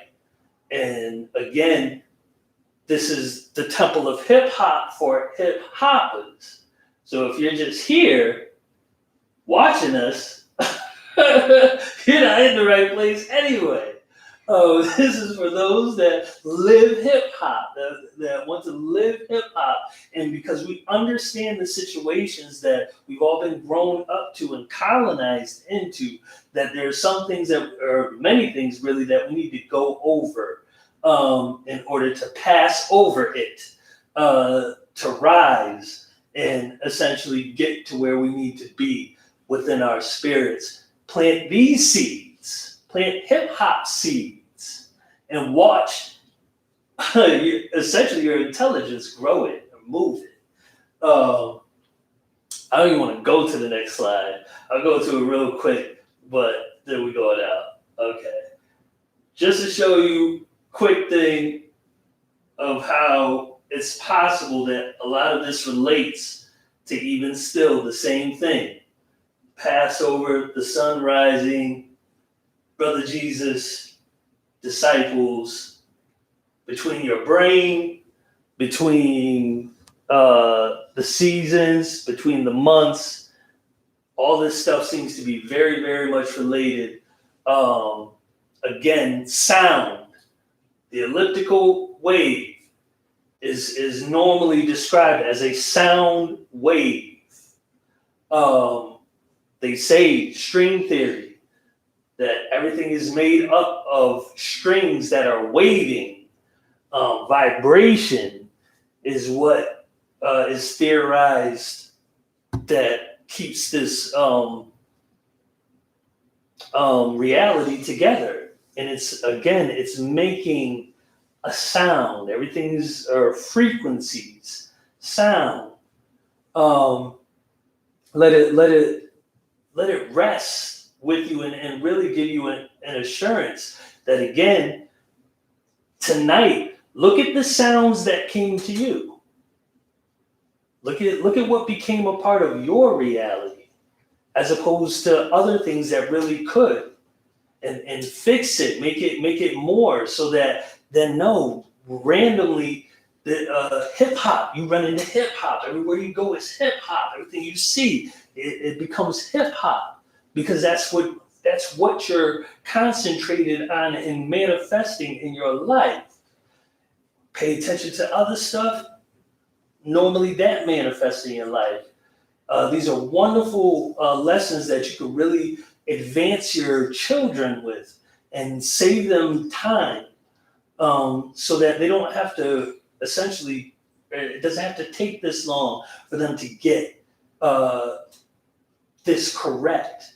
Or they can know now from a very young age that, yes, everything you do has an effect, that you are planting seeds in every action and every intention that you have, which is creating your future. Just like the divine performance says, setting up, this is a preformed dance that we do, so that really the show really goes flawlessly. Peace and much love to you all. The Temple of Hip Hop is a hip hop preservation ministry, archive, school, and society. We have a unique approach to hip hop, of which our preservation of hip hop is actually preserving the hip hopper themselves.